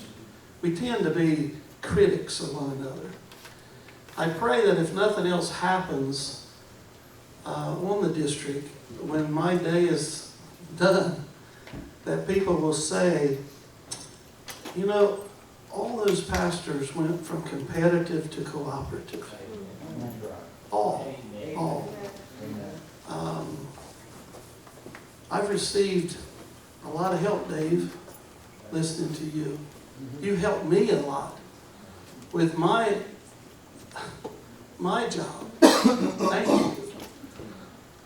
And I almost wish I still had a church to go back to. But I want us to just open our hands up like this. And I want to pray a prayer. Lord, we receive the teaching of our brother, Dave Bennett.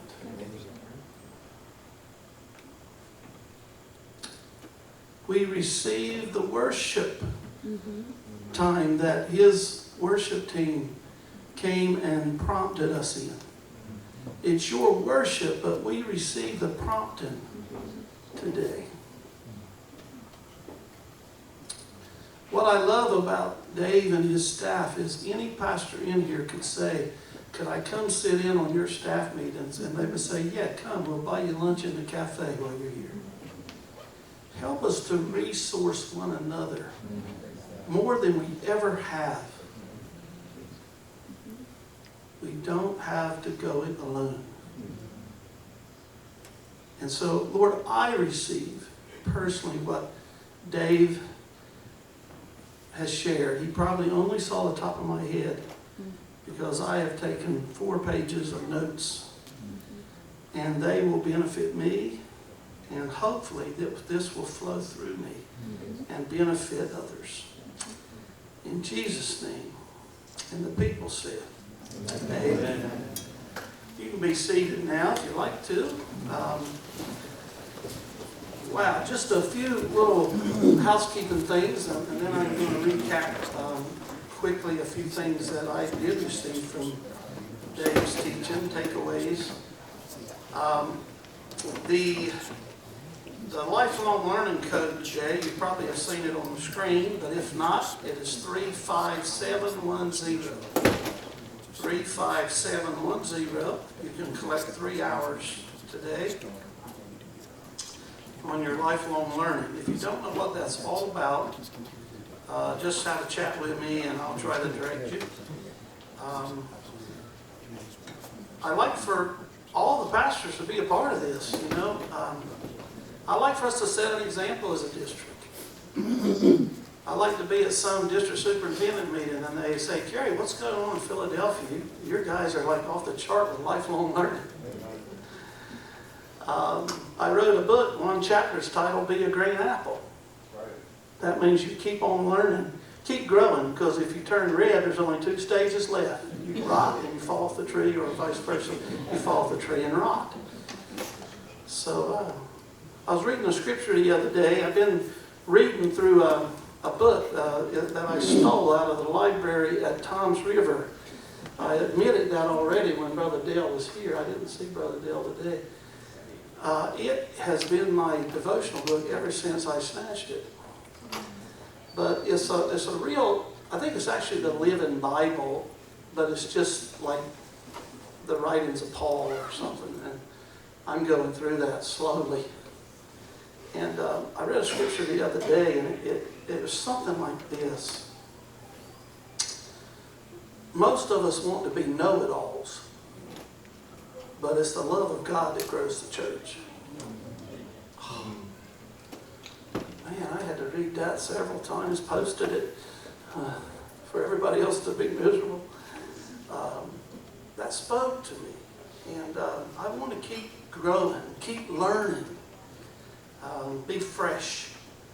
And I believe you do too. So that's the lifelong learning code. I would like to just make a couple of recommendations. We are having an NMI training day, November the 2nd, at Brookside, which is Macungie. And it starts at 9:30, it's till 2. Now, when I was in the Virginia group there, I didn't know that pastors were expected to be at the NYI conference until the DS told me. I had no idea.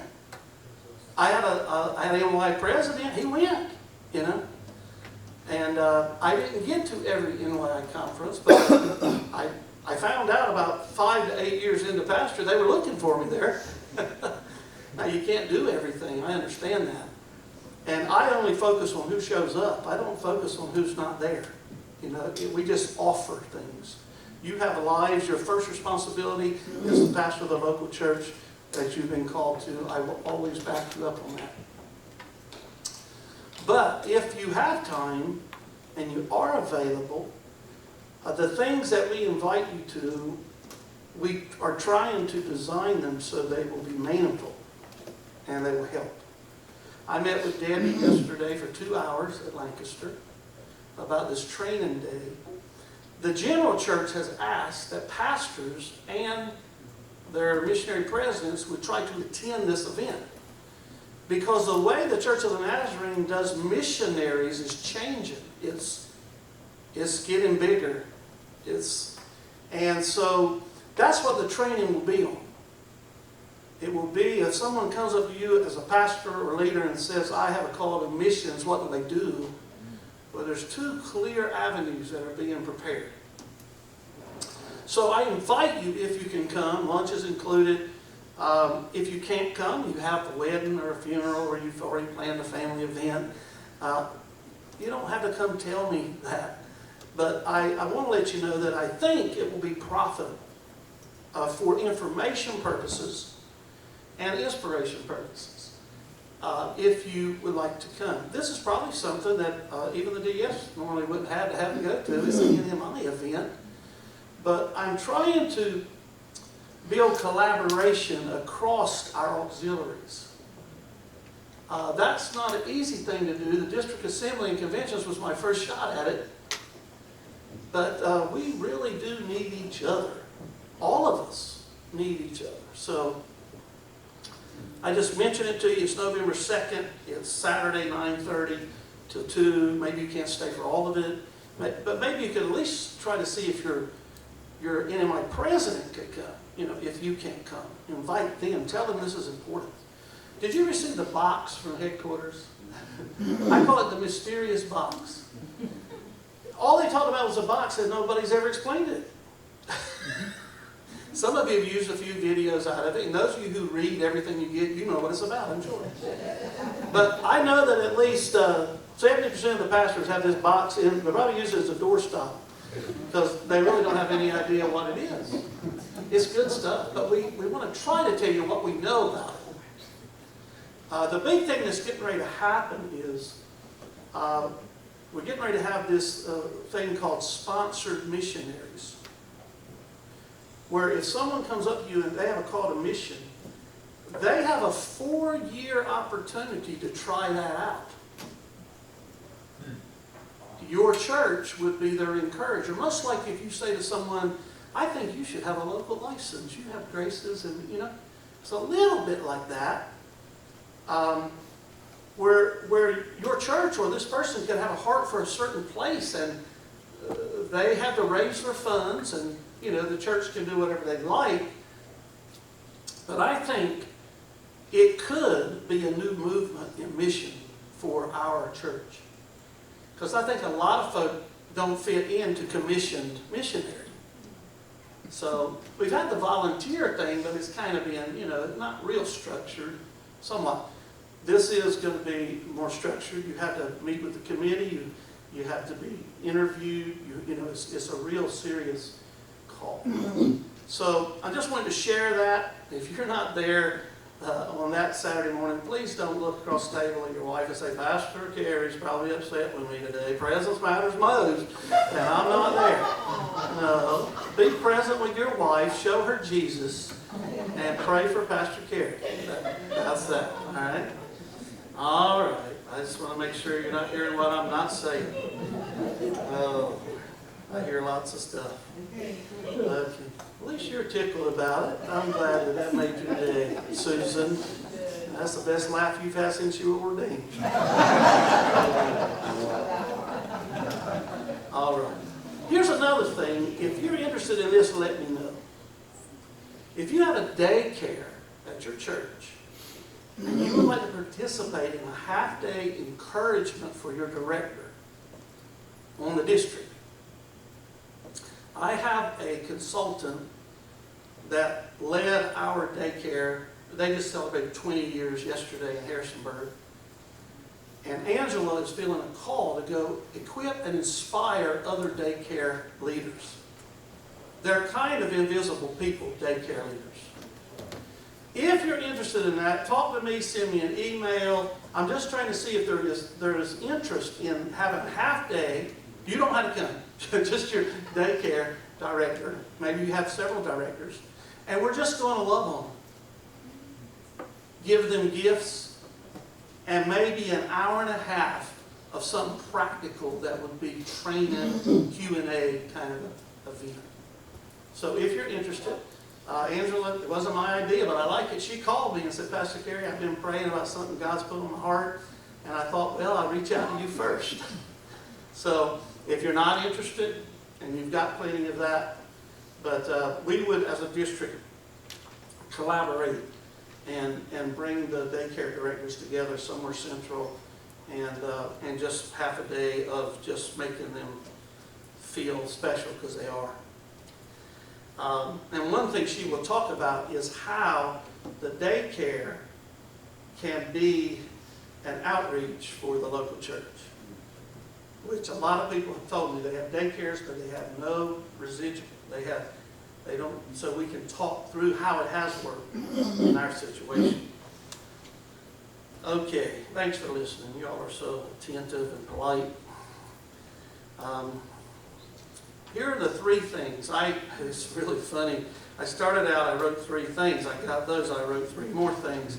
I wrote 3 more things. I have 4 sets of 3 things. I'm supposed to share my 3 takeaways, so I gathered the 3 that I could not mention. Number 1, what is your spiritual temperature? Dave probably got that from Kevin and Sherry Harney with organic outreach. Brother Bill Foss and I are working hard to get our Sunday school SDMI ready to bring Kevin and Sherry Harney to our district. They revolutionized the last year of my ministry. And I went to the General Assembly events that they were hosted and told them and thanked them. I have the heart of an evangelist. I think we all have some measure of that. Kevin and Sherry, they lead organic outreach. That's, we were talking, Dave was talking about, is it real? Does it feel real, And it's the most real feeling thing. But Dave said, what's your spiritual temperature? How many of you have heard Kevin or Sherry Harney or read their books? Anybody? Okay, it's usually the way it is. Either they've been to the district, they go on, or they haven't. Brother Letterman has. Anyway, here's the greatest takeaway that they gave me. We did this with our staff, sometimes with our board for accountability. We would go around the room and ask the 2 questions that they told us to ask every time we gathered together as a staff, particularly, or as a leadership team. The first question is, on a scale of 1 to 10, what is your spiritual temperature for souls today? Don't pretend. Give us the number. And if you said, well, I'd have to say it's a 4. That's okay. Thank you for sharing your number. Everybody's scale is different, I give the greatest recommendations of our people for jobs of any pastor in the world. Excellent, excellent, excellent, excellent. I just give it. So everybody's scale is different. But let's say you said you have a 4. Your temperature is a 4 out of 10. The next question is the one that matters.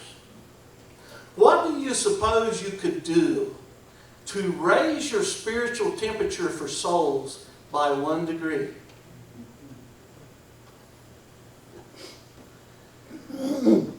When I came in the room today, I did get to preach at Lancaster yesterday, so I was a little fired up.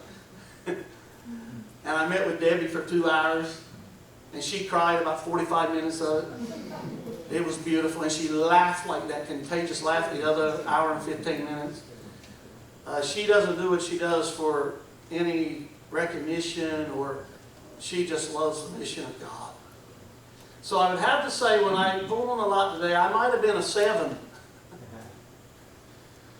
Well, Dave Bennett and his group didn't know I was asking those questions.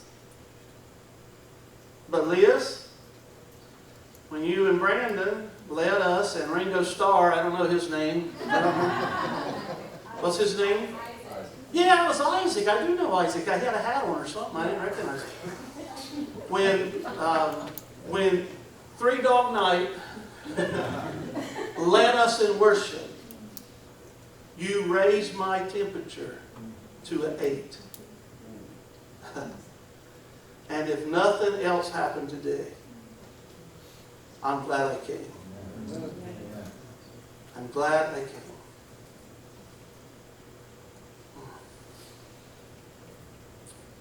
So that was my first thing that I couldn't get off of. Dave said that. He said, how's your spiritual temperature? And it's right where my heart was. Second thing Dave said, accountability is not a curse word.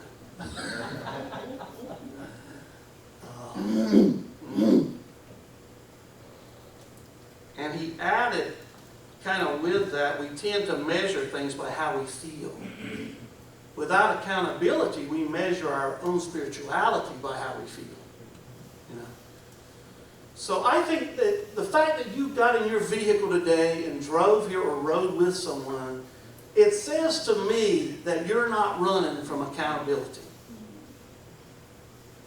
Do you know, I don't expect the same thing from everybody in this room. I raised 2 children. Train up a child in the way he should go, she should go. There are many different ways for many different children. I think where we fail at parenting was where we try to raise all our kids the same. Now, you're not my kids and I'm not your daddy, so don't get used to it. But I do not expect the same thing from all of you. You're all dealing with different situations. Do you believe me? I know some of the situations some of you are dealing with. And what I'm talking about when it comes to accountability is just check in every once in a while. Not just with me, with others, but it would be okay to send me a text and say, Pastor, here's where I'm at. Pray for this today. Or you don't need to send a text. Maybe you hate texting. Send me a postcard with a Liberty Bell on the front. P.O. Box 10, Cape May, New Jersey. What I'm saying is that I have a responsibility to call from you the accountability that you're able to give. But I don't judge people the same. I had a son. He has a mild case of cerebral palsy. The smallest victories we celebrated like the Super Bowl in his life. Amen. That's right. We have a daughter who could do anything better than anybody. And we celebrated her victories like the Super Bowl. But they were very different. You ever heard the story of the father who had one son who was like a jock athlete, very popular, and he had a son that was blind? Well, the son that was blind was approaching the living room, and he heard the father talking to the son that could do everything, and he was telling him how proud he was of him. And the blind boy went back to his room and wept. Well, what he had underestimated was the heart of his father. That's what he had underestimated. So he got to thinking, what is something I could do for my dad? He went to his dad's closet, because it was cold, it was winter, and he got down in the floor where the shoes were, and he got the slippers. And when the son who could do no wrong left the room, the blind son entered the room and tried to put the slippers on his father, except he had 2 left slippers. He thought he was a failure, but when the father got done approving of him, he felt the same as the brother who could do no wrong. So please don't measure yourselves against each other, because I'm surely not doing it. God has called some to plow in good soil and some to plow rocks. And I am convinced those who are plowing rocks are the ones He trusts the most. So don't give up. But please know that accountability is not a curse word. It's not judgment. Accountability is not judgment. It's relationship with people who care. So find that with one another first. That would be greater.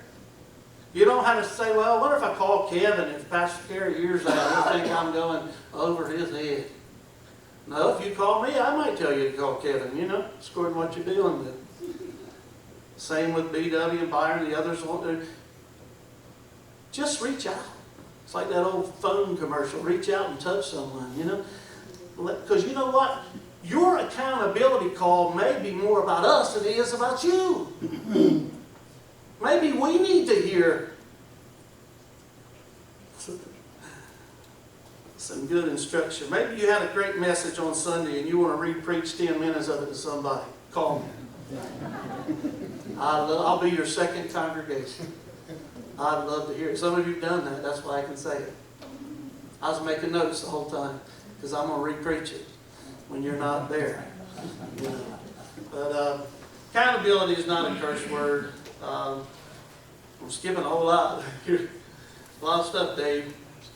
What our leaders do models to all others what matters most to us. Now, that's we all know that, but to hear it again. And he added this, be a pastor worth knowing. I think that goes with that. What our leaders do models to all others what matters most. That's why at our local church, I never hired a staff member, but what I told them, this is part of something you'll just have to accept. You will never see God's tithe in your check. We suck it out before you get it. Because we're not going to trust you to bring it. Because leadership is the lid. Have you heard that? And we don't want God to withdraw His blessing because the leaders are not doing what we're asking everyone else to do. No one said no to that. If they did, they wouldn't have been hired, and they could have sued me if they wanted to. Maybe it's not legal. I don't care. I want to be able to, when I stand and receive the offering on Sunday, I want to know that everyone on my staff is up to date. That adds integrity. You know what else it adds? You will ask with more boldness when you know that's the truth. And your staff can't wait for you to ask the people for their money because you already got theirs. I didn't mean to go into lordship, but I did. And why do you do that? Because our leaders, what we do models to others what matters. And so I said to many a church member, when they asked me, how does the church feel about tithing? I said, well, if you won't tell anybody, I'll tell you what we do to our leaders. It was very helpful. So thank you, Dave. I want to share a few of my own thoughts. Just because I had them, Dave inspired me as I was sitting there. And you can write down something if maybe you'll have one takeaway, maybe not three, but maybe there'll be something that will help you. When I came to Harrisonburg after 6 months, I changed my title from senior pastor to vision pastor. It wasn't to sound cool. I wanted to stay focused on what mattered most.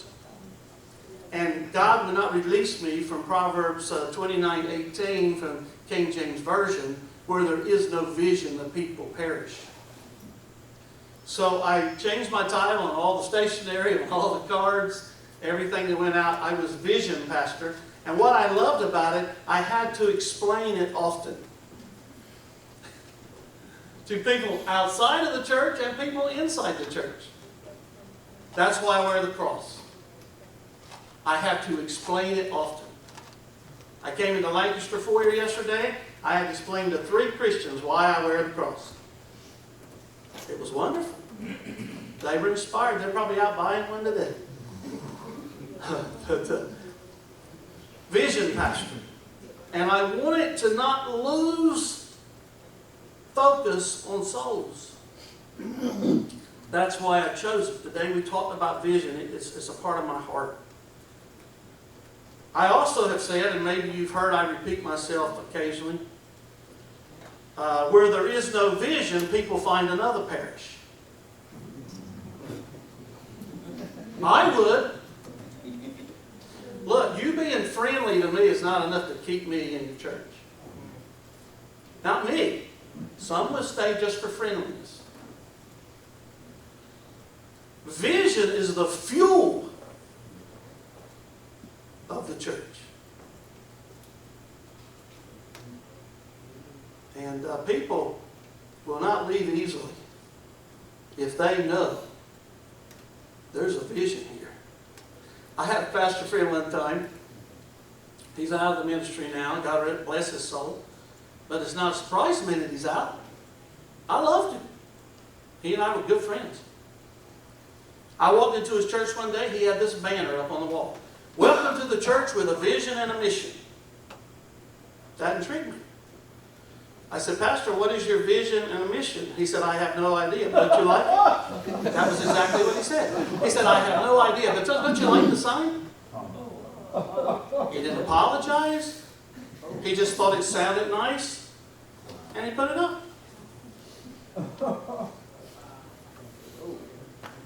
made me sad.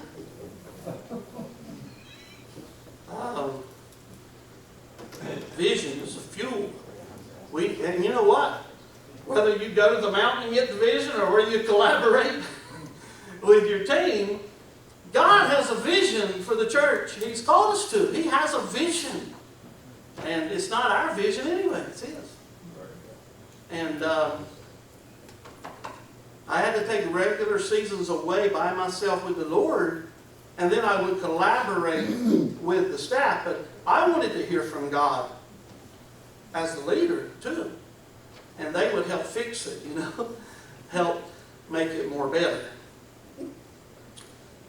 Do you know that I learned over my 24 years, and it's still extending now, vision is just a fancy word for burden. That's all. You know, Mel Gibson's brilliant because he named that motion picture The Passion of the Christ. That's a fancy word for suffering. People flocked to the theaters. I have no doubt many came because they love the word passion. They soon found out. Passion has another word. It's called suffering. So vision has another word. It's burden. And I'm afraid as a leader that I'll wake up one morning and my theme song will be the vision of the burden that once I carried is gone. I don't want it to be. Not this burden. I want to give you the name. How many of you have heard of the name Paul Borden? All right. Don't order his books unless you really want to get hit between the eyes. Really. And don't let your board read them unless you're really going to do something. And don't bring him to your church as a consultant unless you want a whole lot of habit read. I brought him to our church, but I didn't let him to the church or the board. I only let him talk to the staff, and I sent him home. Because we got the message.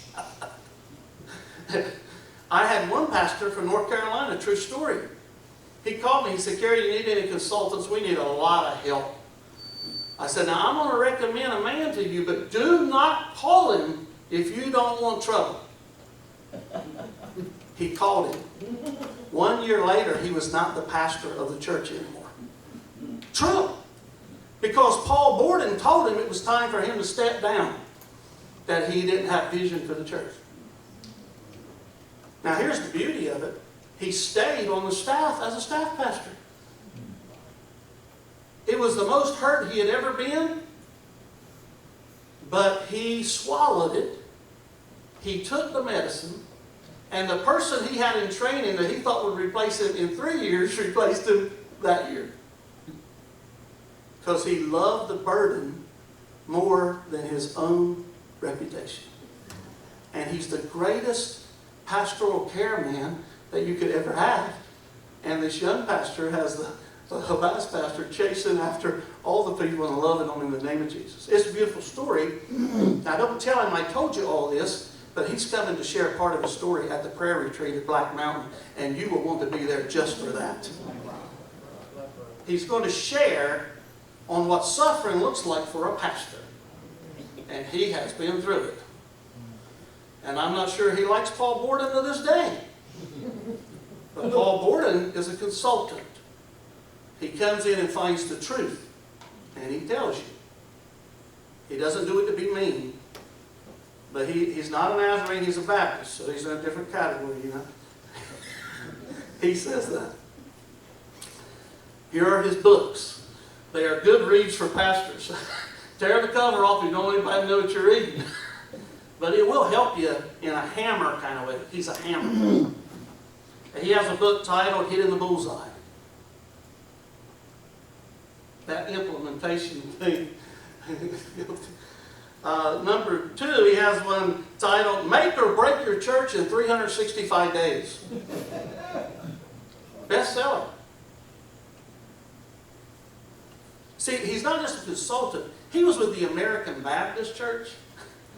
This is the only church, the further you go west, the more conservative they get. He was in California. And he went into a dying denomination, and when he was done, he went in, like 75 churches were dying or in decline. When he left, 75 were growing and moving. And so he's done this.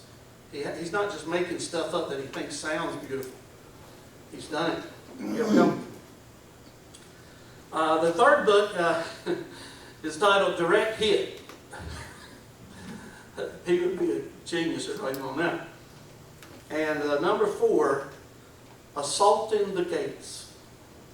Assaulting the Gates. If any of those appeal to you, order them.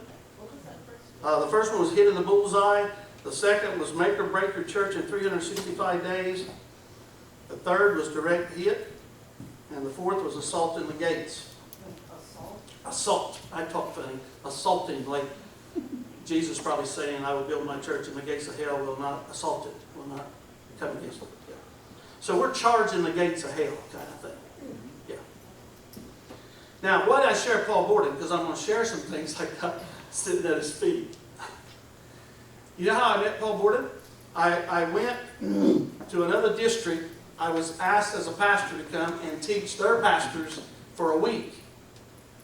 And there were three other teachers, Paul Borden, Stan Toller, and Michael Thompson, our attorney for the Church of the Nazarene, and myself. The 4 of us were there. We listened to each other all week.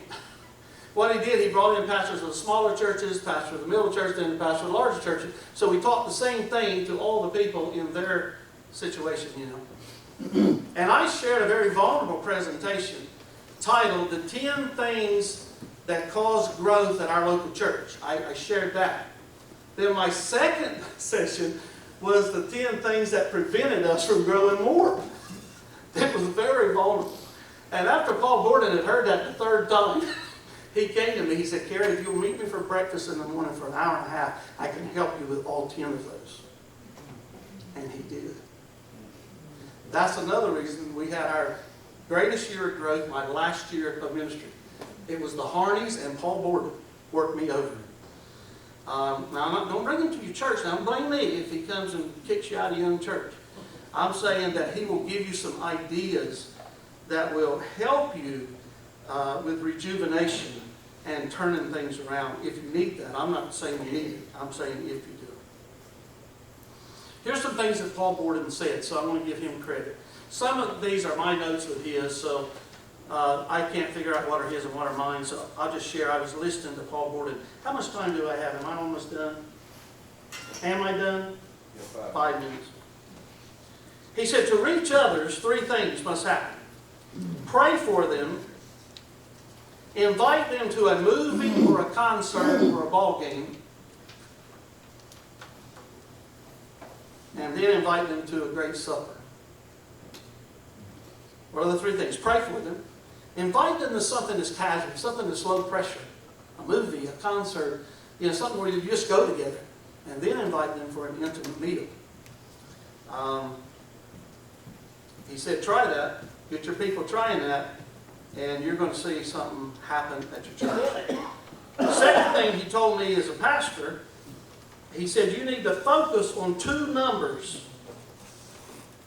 if you want vision for your community.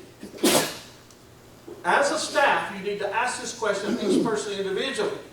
How many will come to Jesus in the next 5 years under my ministry? He said, pray about it. Pick a realistic number. Don't pick an unrealistic number, but talk about winning people to Christ over the next 5 years.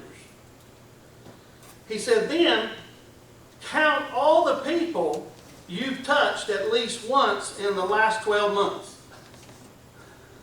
I know that's hard, but when you touch someone, you touch a life, count that. Just do it for a year.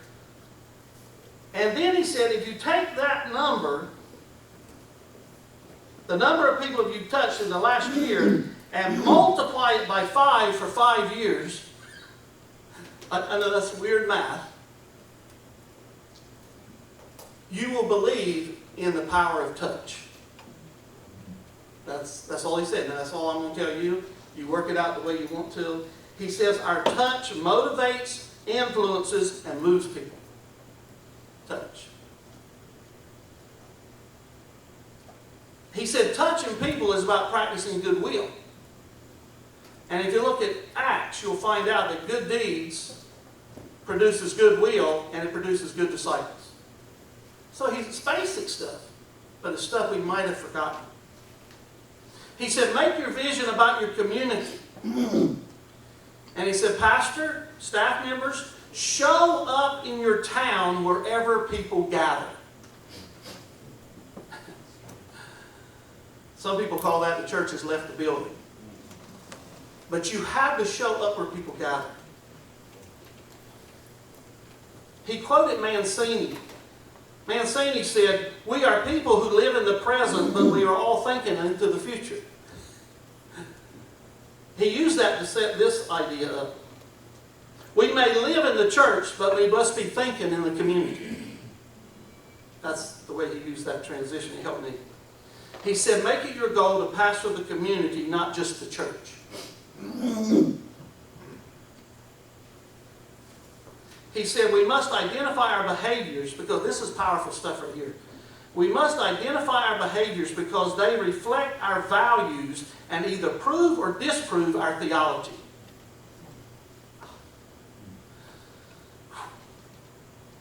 Lord, help me. And this was really, this is like a gag quote, you know. I need to hear this stuff.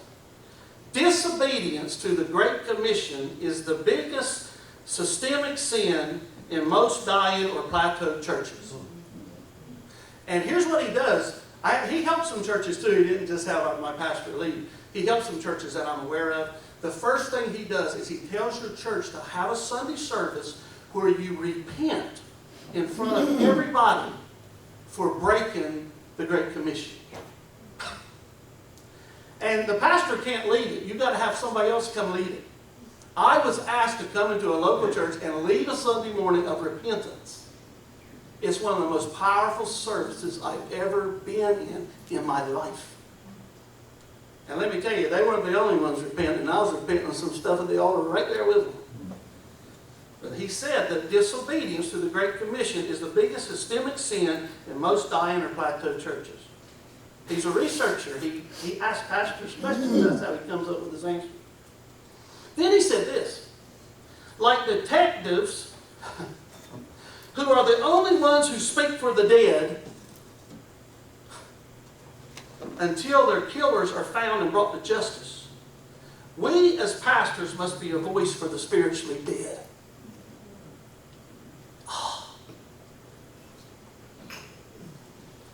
It says shepherds lead sheep in zones of comfort so they can be led into zones of discomfort.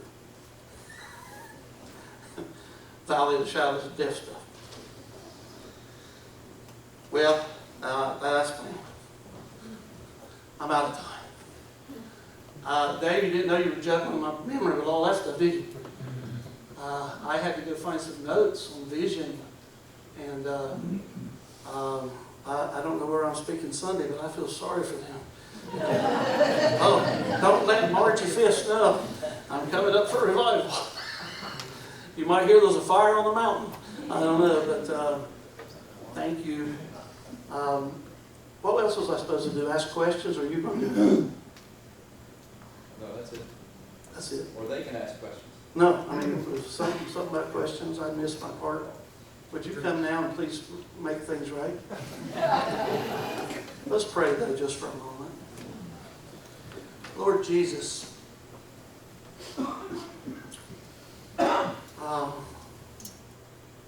we shall know the truth, and the truth will set us free. We love you. You love us.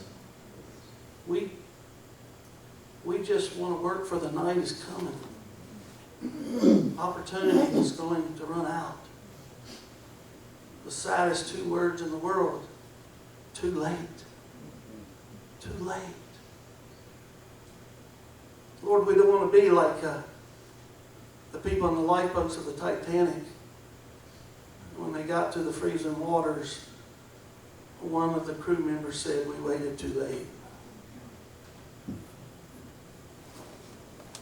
And Lord, you're going to help us.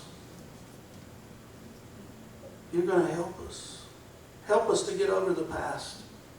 It's not our failures that hurt us, it's our successes. Lord, what we succeeded in the past is not going to get us to the future. And I thank you for Paul Borden. You have all kinds of people in your kingdom, all kinds of tools in your tool chest. And he woke me up when I was starting to drift into an area of comfortability. I probably would not be here in this assignment had Paul Borden not come into my life. And I pray you would bless him wherever he is today. I pray that something will come out of this day that will bring eternal results. And I pray that everyone in here will feel the embrace of your grace. And I pray that my voice was one of burden, not judgment. I pray that my voice was one of vision, not defeat.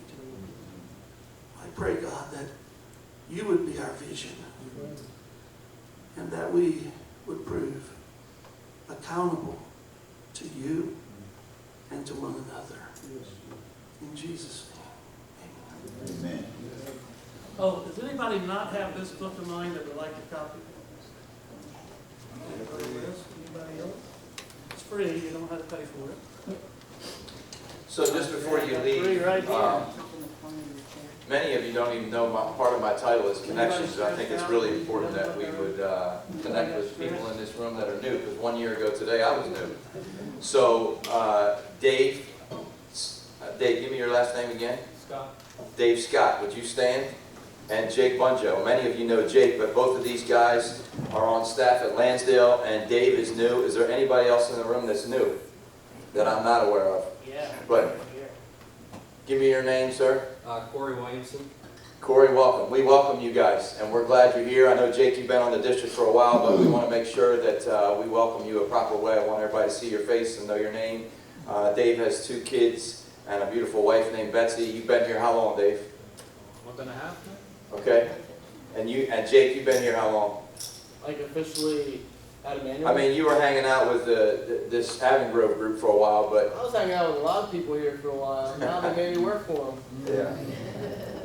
Anyway, you guys welcome. So when you see these guys, now you know their name and their face, and we're glad you're here. That's important.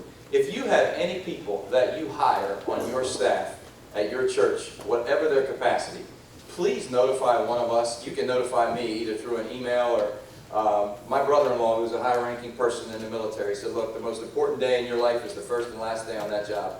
And so we want to make sure that we know that you're going to welcome them, but we want to make sure that they know there's a greater family that they're a part of that says, we're glad you're here and we're glad you're partnering with us. So please notify me and let me know that so we can do our part. I have notes from what Dave shared today. They are pretty much in line. They're a lot more detailed than what he shared up there. If you want them, I'm going to leave them sitting up here in a folder. You can have them. I also have them in an email, and if you email me, I'll gladly send them to you as well. I also created questions. There are a few of you I asked specifically to go with a certain person before we started today. If you're staying and you can do that, do that. The rest of you, if you're staying, Dave has staff here, a lot of them that are here, that are willing to meet with you. And I have questions, and a lot of them are layups or fastballs. I didn't know all of what he was going to talk about, and he and I talked briefly about it, but I did put some questions together. You're intelligent people.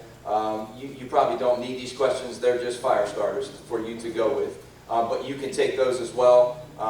They probably already know some of them that you're going to ask. Just real quick, Dave's staff that are staying with groups, would you just raise your hand?